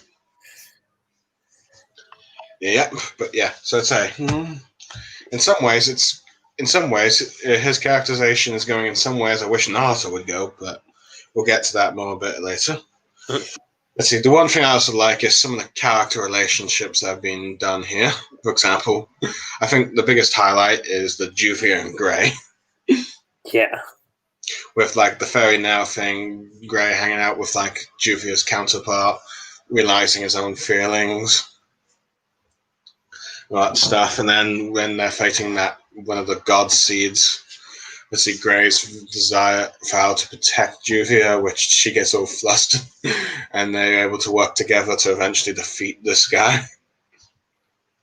I like the fact that even some of the minor members got a moment to shine when Wendy enchants them with Dragon Slayer magic to defeat Doom. In some ways, it's kind of like, let's see, it's like here. This is like Hiro's showing Kishimoto. This is how you help with. This is how you give side characters a power up to temporary power up to for minor characters to help beat the bad guys, because you know that whole final clash between Obito and Sasuke and Naruto. And Naruto has his friends, use the chakra cloaks and then Rasengans. Yeah. Which is kind of underwhelming now that you think about it. To be honest, that reminds me. I think that scene would be much better if they just used their own jutsu rather than Rasengan. But anyway, back to Fairy Tail. I like to see the interactions with Gajo and Levi. And I like, especially like Gajo becoming bigger. I definitely like we see more abilities of Lucy. In his battle against Mara Jane, Elfman, and Lasana. One thing I did forget to comment on is the fact that during the fight between the two, Lasana, when Mara Jane and Elfman were fighting the two Dragon Eaters, Lasana gained conscious again and nearly strangled Luffy to death, or unconscious enough for her to turn her white. I kind of find the scene a bit in her snake form, which seemed to be a bit. It felt like Hiro was doing a bit of a ship tease there between the two. I don't know, the way Lasana was talking. However, she gets knocked out again by Cap when Lucy summons Capricorn. But anyway, yeah. I did like that Lucy's abilities seem to continue to grow, at least. She now can combine two of her Star Dress forms. And we got in two versions, Virgo and Leo, and Aquarius and Scorpio. Let's see now. Let's see, for the Jalal stuff, I assume it will be a mixed bag for you for this arc. Well, okay. It worked. Okay, now here's like, just because I didn't like it doesn't mean I didn't think it was effective, because I got what it was trying to do. I mean, it was mainly let it be funny, and all of it was pretty funny to see. Mm-hmm. Yeah. Yeah, it was pretty funny. I mean, they were definitely the funniest moments for me in this arc, especially Urza's reaction to it all. Yeah, like okay, in terms of comedy, it works. I'll definitely say that. Yeah, I was just joking along with the whole like, how long? Mm-hmm. I was kind of thinking like Urza, like, how long is this gonna go on for? Because this is. Yeah, but I do like Urza's fight with Luxus, and some of the characterizations were there. Like Luxus, you finally learn that Luxus views himself as weak, and that's why he's with the guilds to make him strong. Yeah, it's the sort of respect you have Urza with Luxus when they fight, and then you have Jalal. Finally letting go of his guilt for what happened between him Mhm. and what he did in the past. And let's see. But anyway, the final thing I want to comment on is this arc. Let's see what that. I suppose we should talk about. We did talk about Toga and the White Mage, and that was a clever build-up. Yeah. Yeah. The one thing. Let's see. The last thing I think we need to talk about is. Okay, we can briefly talk about Fairy now, which is a kind of funny concept. I do like the sort of tease of Natsu and Lucy it had there, but right. But the final thing to talk about is the wood dragon Alderon, as we learned that he's a massive giant, Yeah. and his views on humans is very different from Mechaba thing, so which I thought was actually nice, and let's see, really nice because instead of having all the dragons as like the water dragon god, the rest of them aren't really that fond of humans, so it gives them all a different thing. They all seem to have different goals of what they want to do. Selena just wants to take over the world. Alderaan wants to just absorb humans and to give him nourishment and then destroy anything that gets in his path. Why Igniad wants to face Natsu. But hey, to the fact that Alderaan is very different from metaphobia thing. Natsu doesn't hesitate to destroy him. But the one thing I kind of notice about Alderaan is that his abilities kind of remind me of the Ten Tails in Naruto a bit. Lucky G, did you hear that? I heard that. Yeah, it kind of does in some ways. Particularly with the thing that made me really make the comparison is when it did like those those ticket of arms in which masses of multiple and extremely sharp thorns are fired in every direction in his body. Yeah, I can see it. It's like, dude, this is extremely. It's like, dude, this is reminding me of the Ten Tails. Granted, no one ends up getting no one dies in this because it's Fairy Tail. You're not going to kill off guild members, but it's still threatening to think, especially landing them all on Galju. Mm-hmm. But the other thing that kind of reminds me of like the Ten Tails is that he's got the God Seed creation, which you can create God seeds with him. These powerful, like plant-like ability creatures that can protect him. In many ways, they're more like advanced version of the Ten Tails clones that were used in order to have Sakura and the rest of K11 show off their moves. Just before Naruto and Sasuke end up fighting Jubi Obito.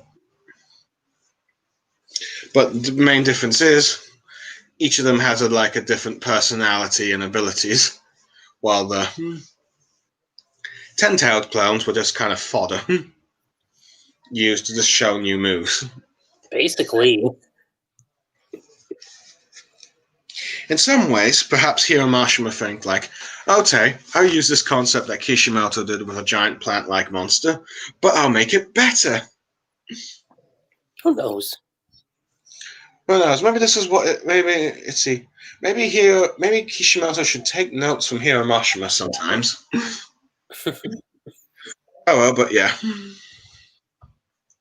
So yeah, this was nice. So yeah, I quite liked this in many ways.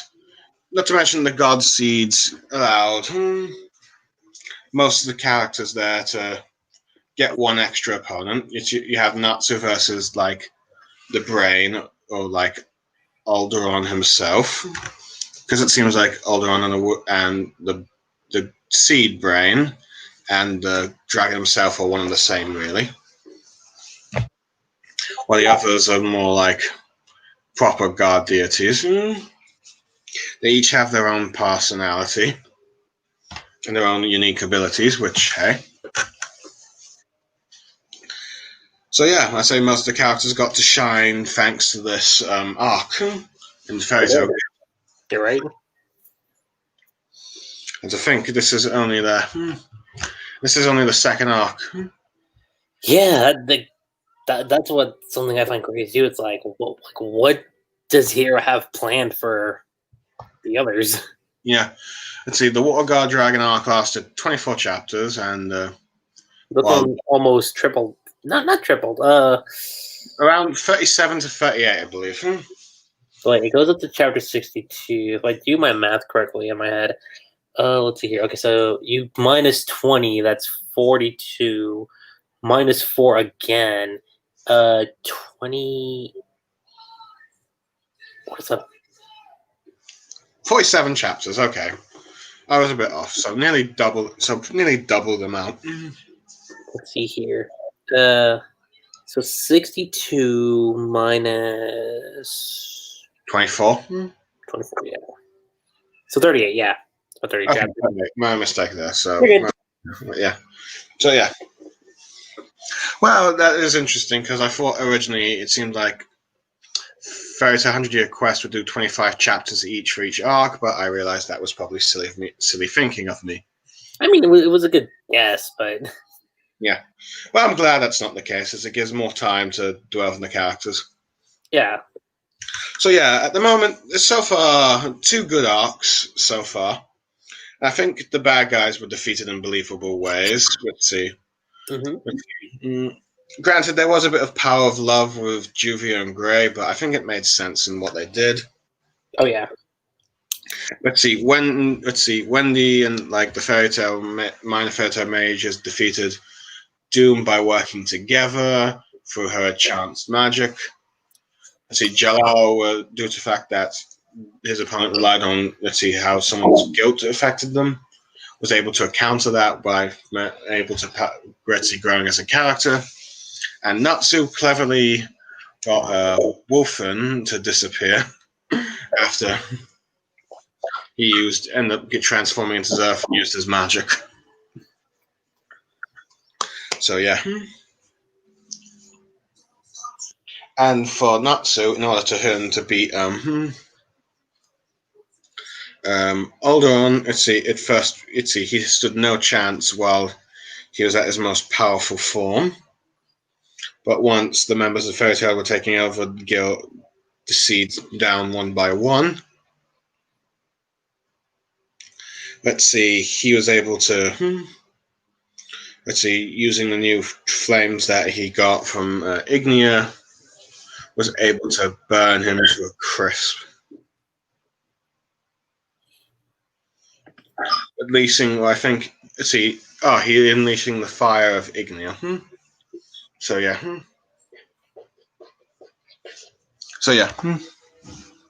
Anyway, the next arc is the Moon Dragon God arc. What are your expectations coming into this arc?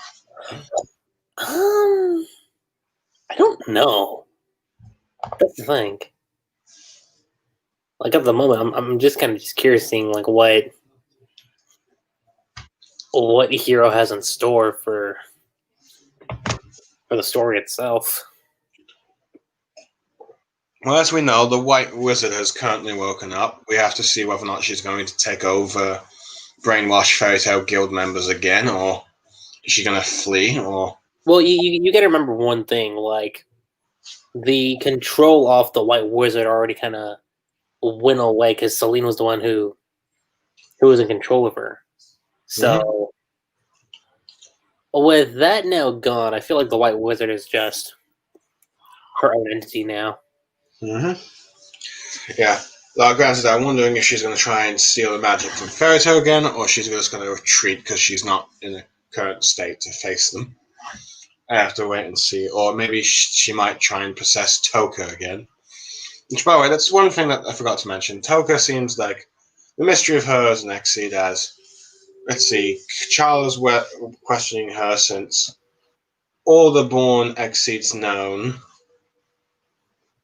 have been identified in, let's see, Frio. In fact, the Exceeds seem to have reunions and such. In fact, it's confirmed that Charla does now learn that her mother was the queen.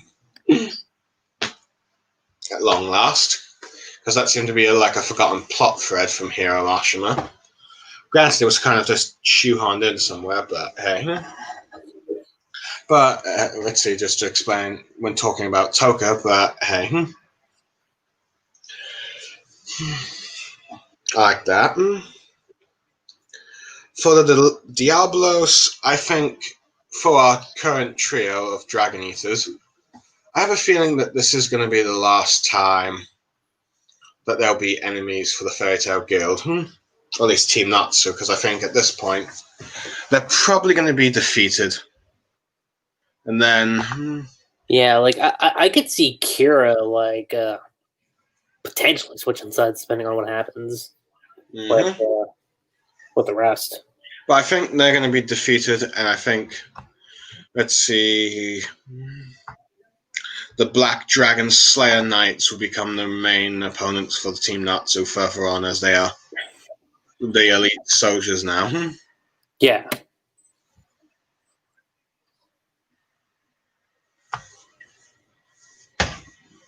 So yeah, I mean, it's which would be a shame, because I've so far been quite liking our trio of Dragon Slayers, but let's see, because it's for once it's kind of nice having recurring bad guys who, let's see, instead of just like recurring bad guys who do not go away after being defeated in one fight. I mean, it's a bit rare for Fairy Tail to have recurring bad guys, if you ask me. I mean, granted, they had Jalal and Iltir, Jalal for like the first 100 chapters, Iltir until like the end of the first time skip. Then afterwards, it became Zerf and Agnologia. You still there, Lucky Chi? I'm still here. Mm-hmm. I'd like more to say on that. Yeah, but those three. So it's like nice having three Dragon Slayers that were able to beat the members of Team Natsu, and yet they still haven't yet been able to beat them. And as a result, they've been able to become a recurring threat throughout the few arcs that they've appeared in. But I do think like the third arc will be the final one for these three characters, at least as enemies. Yeah, I get that same notion too. But oh well. That's what usually happens in like 3-act structures. Well, granted, Fairy Tail 100-Year Quest would probably be a 5-act structure. Yeah, maybe 6. But this would definitely be like the middle point of the story. But I think at this point, Team Natsu will defeat them, and maybe Susaku as well. But then the rest of the Elite Dragons will probably be the ones hunting the Dragon Slayers. Of course, for all we know, let's see, the Dragon Slayer Selene, God Dragon Selene may end up being devoured by these Dragon Eaters this time. Granted, though, I'm still wondering whether or not my theory about Yvine taking over her body might actually happen or not. Be interesting to see how Urza reacts to that and stuff, but we'll have to wait and see. Definitely will have to. Now, which reminds, speaking of Selene, let's see, she plans to take over the world. What do you think is going to happen with her?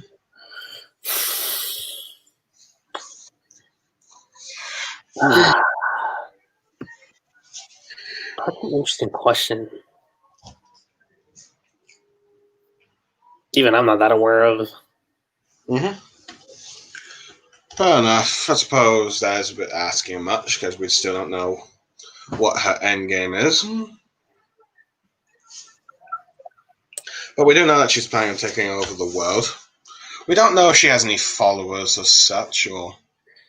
I'll say this: like, I feel like Igni is going to be saved for the end. I definitely feel like that's what Hiro's building up to. So you feel like he's going to be Natsu's final opponent? I feel like that's what's happening with them. Let's see, I'm thinking he's actually only going to end up the fourth, and then the Gold Dragon Slayer, the Gold Dragon God, is going to be revealed as the most powerful, but I could be wrong. Yeah. But so far, we're probably going to have some comments from Ignia. We're probably going to see Ignia in some form in this in the next arc as well. Perhaps he'll comment that Natsu's finally ready to face him. Stuff like that, but yeah. So yeah, I feel like, let's see, I'm thinking Celine might possibly be possessed by Urza's mother or get eaten by the 5th generation Dragon Slayers. Who knows?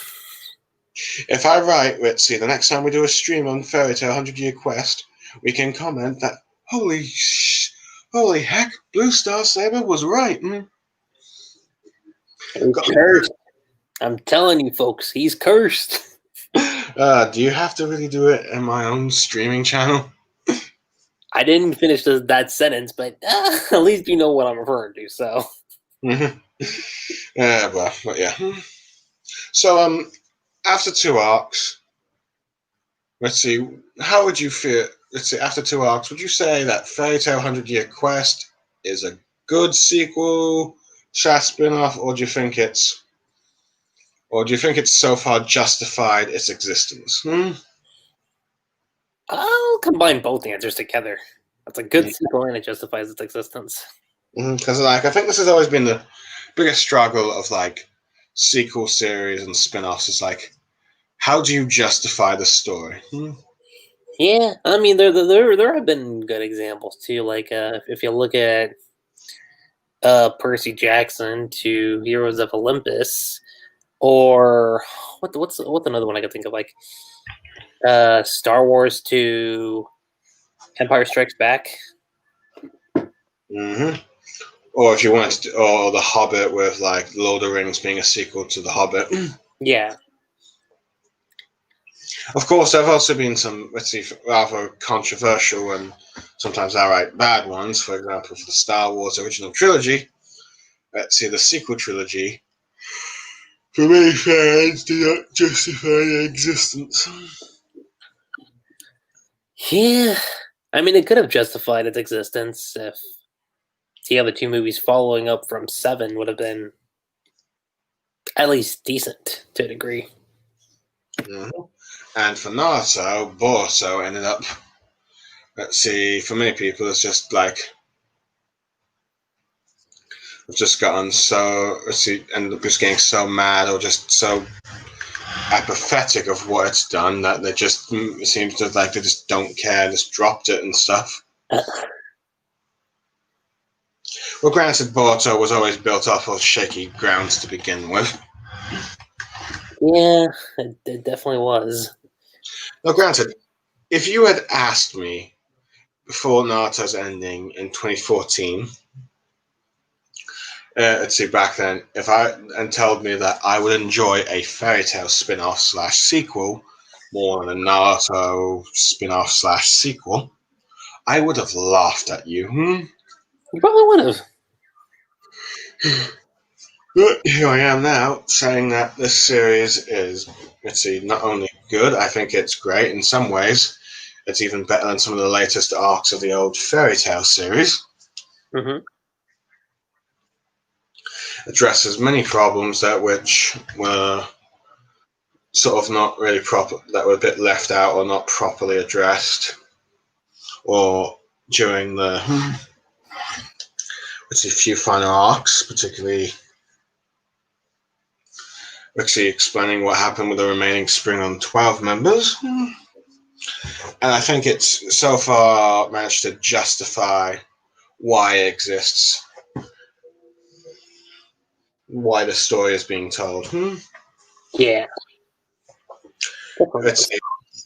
As it's built off on stuff that it's worked with Fairy Tail before, with dragons, white wizards, and all that stuff, and new powerful, threatening enemies in the forms of the Dragon Eaters. I think one of the things that Fairy Tail 100 Year Quest has it going for it is the fact that, well, let's see, unlike Boruto, granted, yes, Fairy Tail 100 Year Quest started out as a little bit weekly, eventually decided to change its schedule to a bi-weekly thing, And even though you have 1 week with less manga chapters, you're still getting 2 chapters a month compared to 1 chapter a month for Naruto or Boruto thing. It doesn't feel like you're waiting too long with it. Not to mention the pacing seems to work much better for Fairy Tail in some sort of weekly format than rather Boruto does with a monthly shown out monthly schedule, since monthly paced as it feels like, since some of the chapters in Boruto feel like long fights that would work better in weekly shonen or bi-weekly. So yeah. Any comments? Not really, no.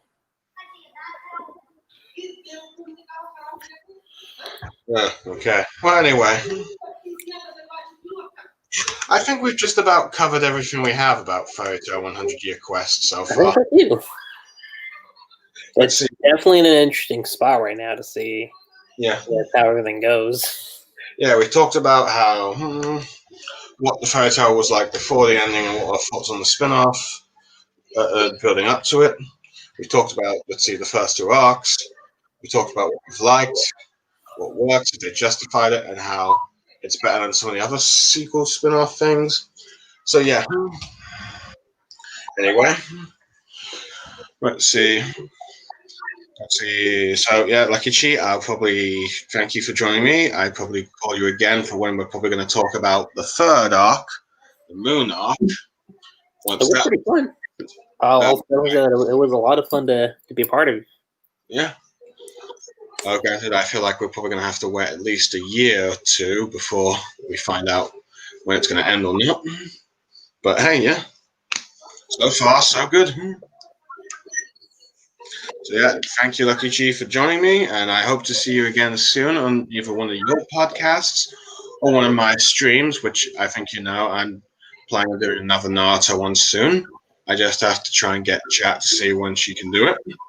And I think we have to wait until you sort out something with your podcasts. Yeah.